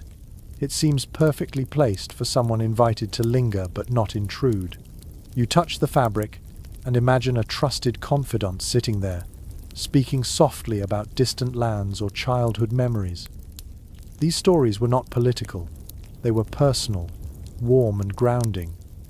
On winter nights, when the outside world felt brittle with frost, such recollections created an inner warmth that touched even the most guarded hearts. You take a few steps toward the window, listening for the imagined roar of a storm beyond. When winds raged against the castle walls, the king and his companions sometimes spoke of old battles or ancient legends. The relationship between weather and storytelling runs deep. A storm makes every tale feel larger, every memory more vivid.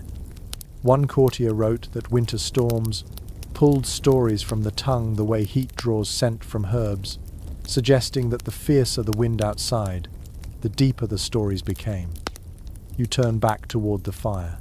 Its glow gives the room a golden texture, softening the sharpness of stone. You imagine the king leaning back, eyes heavy, listening to a servant's gentle singing. Songs accompanied many winter nights. Lullabies, hymns, or old folk tunes wrapped the room in sound as warm as the blankets that awaited him. Even kings needed comfort. Music reached the places that warmth alone could not. As you walk slowly along the chamber's perimeter, your fingers trailing over the tapestries, you sense the stillness that came after these conversations. When the stories ended and the laughter faded, a hush settled across the room. The king might offer a final word to his attendants, a quiet goodnight or a thoughtful remark. Then the curtains closed around him. The warm glow of companionship gave way to the solitary intimacy of sleep. But those moments of shared conversation lingered even after the fire died down. They shaped the tone of the king's dreams, influenced his sense of peace, and strengthened the trust between him and the people who shared his long winter evenings. Words spoken beside the fire became part of the chamber's very air, settling into its stones like the fading scent of herbs. You pause in the center of the room and take a slow breath. The chamber feels fuller now, as though the faint, imagined voices of past winter nights still ripple in the air. These conversations added warmth that no fire could provide. They softened the edges of worry and made the castle feel less like a fortress of stone and more like a place of human connection. But warmth in a medieval castle was never guaranteed. No matter how carefully the king was tended, how many blankets were piled upon him, or how lively the stories at the hearth became, there were nights when the cold overwhelmed all efforts, nights when even kings felt winter's bite. You turn gently toward the far, darker side of the chamber, ready to step into the moments when warmth failed and winter won. You move toward the darkest reach of the chamber, where even the ghost of the fire's warmth cannot stretch. Here, the air grows sharper, almost metallic against your skin. This corner carries the memory of nights when every effort failed, when the cold pushed through layers of stone and fabric with a relentlessness that humbled even those wrapped in royal power. No amount of fur, no collection of warming stones, no attentive servant could always keep winter at bay. Sometimes, the cold won. You pause beside the window recess, running your fingertips along the deep groove cut into the wall. It feels colder than before, as if the stone itself stores the memory of the harshest winters. Imagine a night when the wind outside screamed without pause. Snow fell in thick sheeting waves, and the temperature plummeted with punishing speed. Even the king's best tapestries could not fully silence the draft. One surviving castle account mentions a winter so brutal that frost formed along the inside edges of window frames, sparkling faintly in the lamplight like cruel decorations. You picture an attendant touching that frost with the tip of a finger, then quickly pulling back, startled by the bite. You step nearer to the bed, feeling the uneven temperature of the room, a warm pocket near the hearth, a cold ribbon of air near the door, a strange stillness near the far wall. On the worst nights, these contrasting zones became more pronounced. Even within the enclosure of curtains, warmth sometimes thinned too quickly. A few historical letters describe kings waking with stiff fingers or feet, despite the mountain of blankets piled on them. One writer recalls the king joking that the only thing colder than the stone walls was his own nose upon waking. You move closer to the hearth. Even now you sense how a fire's struggle could shape an entire night. On mild evenings, logs burned evenly and softly, filling the room with a steady, soothing comfort. But in bitter cold, wood burned faster, split unpredictably, or hissed with moisture trapped deep inside. A small gust sneaking down the chimney might send a spray of sparks into the room or, worse, cause the flame to collapse entirely. A court steward's notes describe a particularly harsh winter evening when the king ordered extra firewood brought to the chamber every 2 hours. Still, the heat evaporated into the vastness of the room almost as soon as it formed.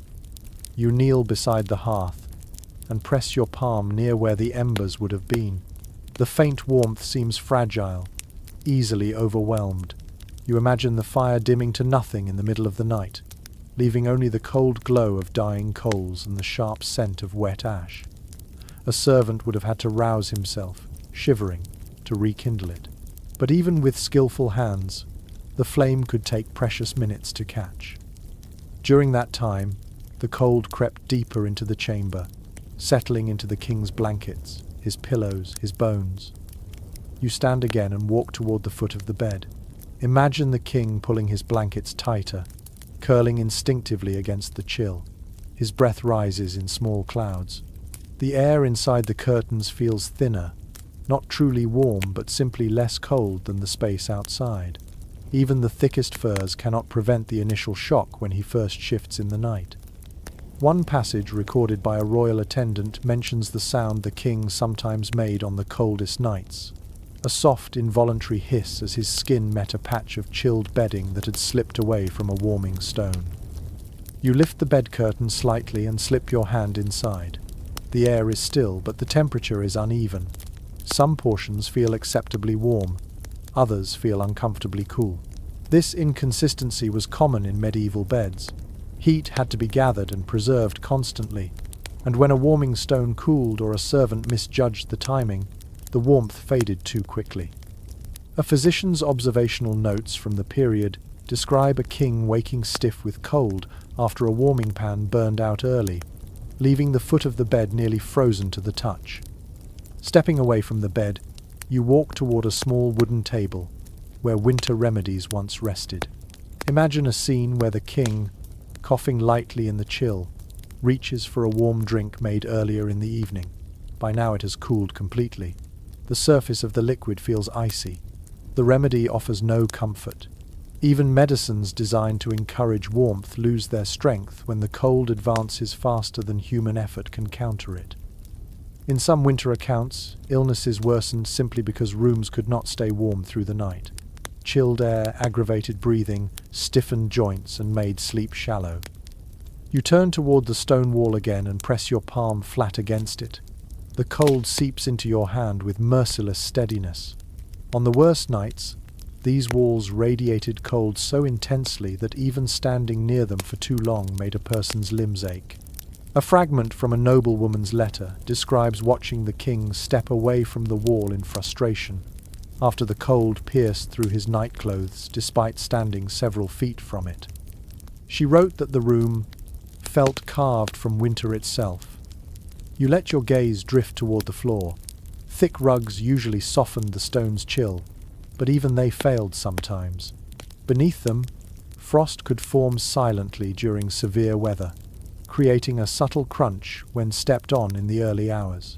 One castle servant recounted discovering frost crystals beneath a rug near the king's bed. He spent nearly an hour warming the area with heated stones before the king awoke. You continue walking, sensing the quiet heaviness that settles into the room when warmth falters. Sleep becomes uncertain. Each breath feels colder than the last. Dreams turn restless. You imagine the king's attendants exchanging uneasy looks in the dimness. Knowing their efforts cannot fully tame the cold, they move more often, adjusting blankets, adding stones, whispering updates to one another as though fighting a silent enemy.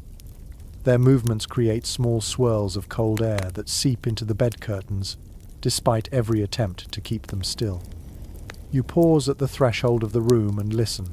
You can almost hear the castle's winter voice, the groan of timbers contracting with cold, the faint crackle of frost forming along the outer walls, the sharp whistle of wind twisting through high corridors.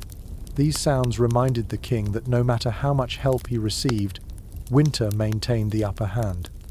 You step slowly back to the center of the room, letting the balance of cold and lingering warmth settle around you. There is a certain humility in these moments.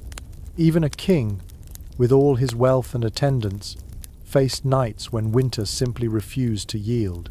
Yet these failures did not break the rhythm of his life. Instead, they guided him toward the final refuge of warmth that waited deeper within the castle. You breathe softly, feeling the chill press gently against your skin as the chamber grows still. Your attention shifts toward the inner heart of the royal quarters, where the king sought the ultimate retreat on the coldest nights. You turn toward the deepest part of the royal quarters, a space tucked behind a heavy inner door where the cold struggled to reach and the air felt thicker, almost sheltered. Every castle had such a place. It was not grand like the Great Hall, nor impressive like the king's receiving chambers. It was functional, private, designed with one purpose in mind: to protect the monarch from winter's most unforgiving nights. You walk slowly toward this imagined sanctuary, feeling the temperature shift as though you are stepping further into the castle's warmest heartbeat. You reach the inner doorway and rest your palm against it. The wood is smoother than the outer door, worn by years of hands passing through. You imagine the king retreating here after a night when even the main chamber proved too cold. He would rise from his bed, wrap himself in a heavy cloak, and move with quiet steps into this hidden refuge. Only a few attendants would follow him, carrying warming stones, furs, and a small lantern. Their breath showed visibly in the dimness, but the chill felt different here, less biting, more contained. You step through the doorway and enter the king's inner retreat. In your mind, the walls are lined with thick hangings that reach from ceiling to floor, overlapping slightly so no crack remains exposed. The fabric absorbs the cold, muffles the outside noise, and holds warmth like a deep breath. You approach one tapestry and press your hand lightly against it. Beneath your palm, you sense the faint warmth of wool tightly woven. These hangings were softer, denser, and far more expensive than those in the outer chamber. Some were lined with fur, some were doubled. Their purpose was not decoration, but insulation. You move toward the hearth at the far end of the room. It is smaller than the main chamber's fireplace, but expertly crafted to radiate heat efficiently. Its stones are closer together, forming a snug cradle around the flames. You kneel beside the hearth and imagine a fire burning low but steady, its warmth spreading evenly rather than shooting upward and disappearing into high ceilings. A royal accounts ledger describes how this inner hearth was stocked with seasoned wood, carefully chosen for dryness and consistency. The goal was an uninterrupted burn, with minimal smoke and maximum heat. You lift a log, feeling its weight. Even in your imagination, you can tell someone selected it with care.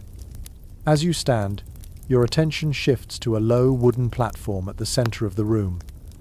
On it sits a smaller bed, far less ornate than the grand bed in the main chamber. It is closer to the floor, surrounded by thick rugs, and protected on all sides by layered curtains. You approach it slowly. This bed was not meant for show. It was built for survival. The king came here when cold storms grew unbearable, or when sickness made him crave a tighter, warmer space. You lift the edge of the blanket and feel its heaviness, the way it falls like a warm wave across your skin. Inside the bed curtains, the air feels still. You slip your hand between the folds and sense a pocket of accumulated warmth.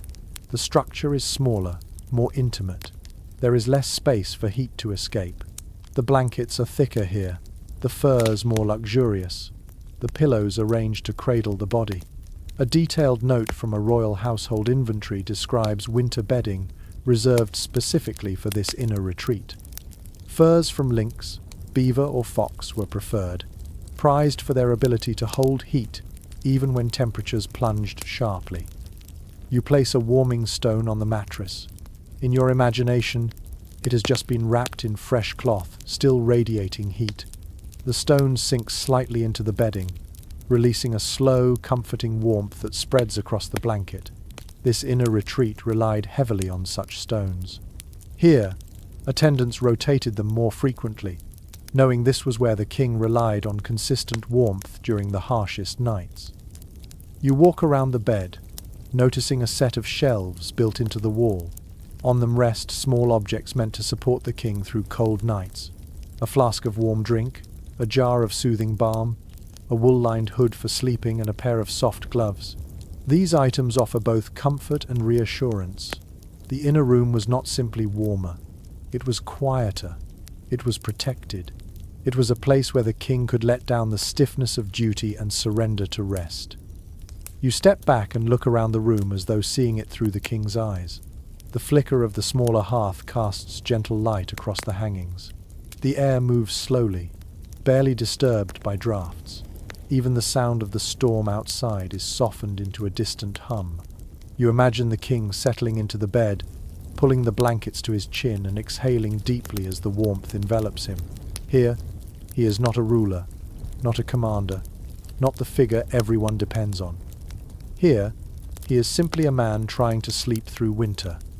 You walk toward a small wooden stool near the bed. An attendant would sit here briefly, making sure the king was comfortable, adjusting the blankets or placing another warming stone at his feet. When the attendant finally withdrew, the curtain's whisper marked the beginning of the king's most peaceful rest. Silence gathered around him like a cloak. The fire glowed steadier in this smaller space. His breathing slowed. The cold outside lost its sharpness. The castle's long night finally softened. You take one last slow breath, letting the image of the king resting in this deepest haven settle around you. This was the final refuge, the warmest place in the castle, the one spot winter could never entirely conquer. And as the king drifted into sleep, wrapped in layers of human effort and ancient architecture, the world outside faded into a distant dream. Now the chamber grows softer around you. The fire dims into a gentle glow, its light stretching lazily across the floor. You stand very still, letting the warmth from the imagined hearth rest quietly against your skin, fading slowly like the final notes of a lullaby. The stone walls no longer feel cold or harsh. They feel distant, softened by shadows, softened by time itself. You breathe in slowly. The air has grown heavier, not with chill but with calm. Every sound you once noticed seems to drift further away. The faint creak of wood, the low murmur of winter pressing at the shutters. Even your own footsteps feel distant now, softened under layers of warm, velvety quiet. You imagine the king already asleep in his smaller bed, his breathing deep and even. The curtains rest perfectly still. The fire hums softly. Nothing rushes here. Nothing demands. The night stretches long and gentle, asking nothing of you except to rest with it. You walk once more toward the center of the room, but your movements feel slower, smoother, almost suspended. Each inhale loosens the last bit of tension. Each exhale lets the cold slip away. The warmth settles deeper now, not just around you but within you, like a soft blanket tucked carefully along your edges. Outside, winter can roar, but here, inside this quiet chamber, the world feels hushed, protected, peaceful. So you let your eyes drift heavier. You let the fire's dim glow soften into darkness. You let the stone walls fade into warm shadows. And as the last of the night settles around you, you feel the same gentle safety that once helped a king fall asleep in the harshest winters. Good night.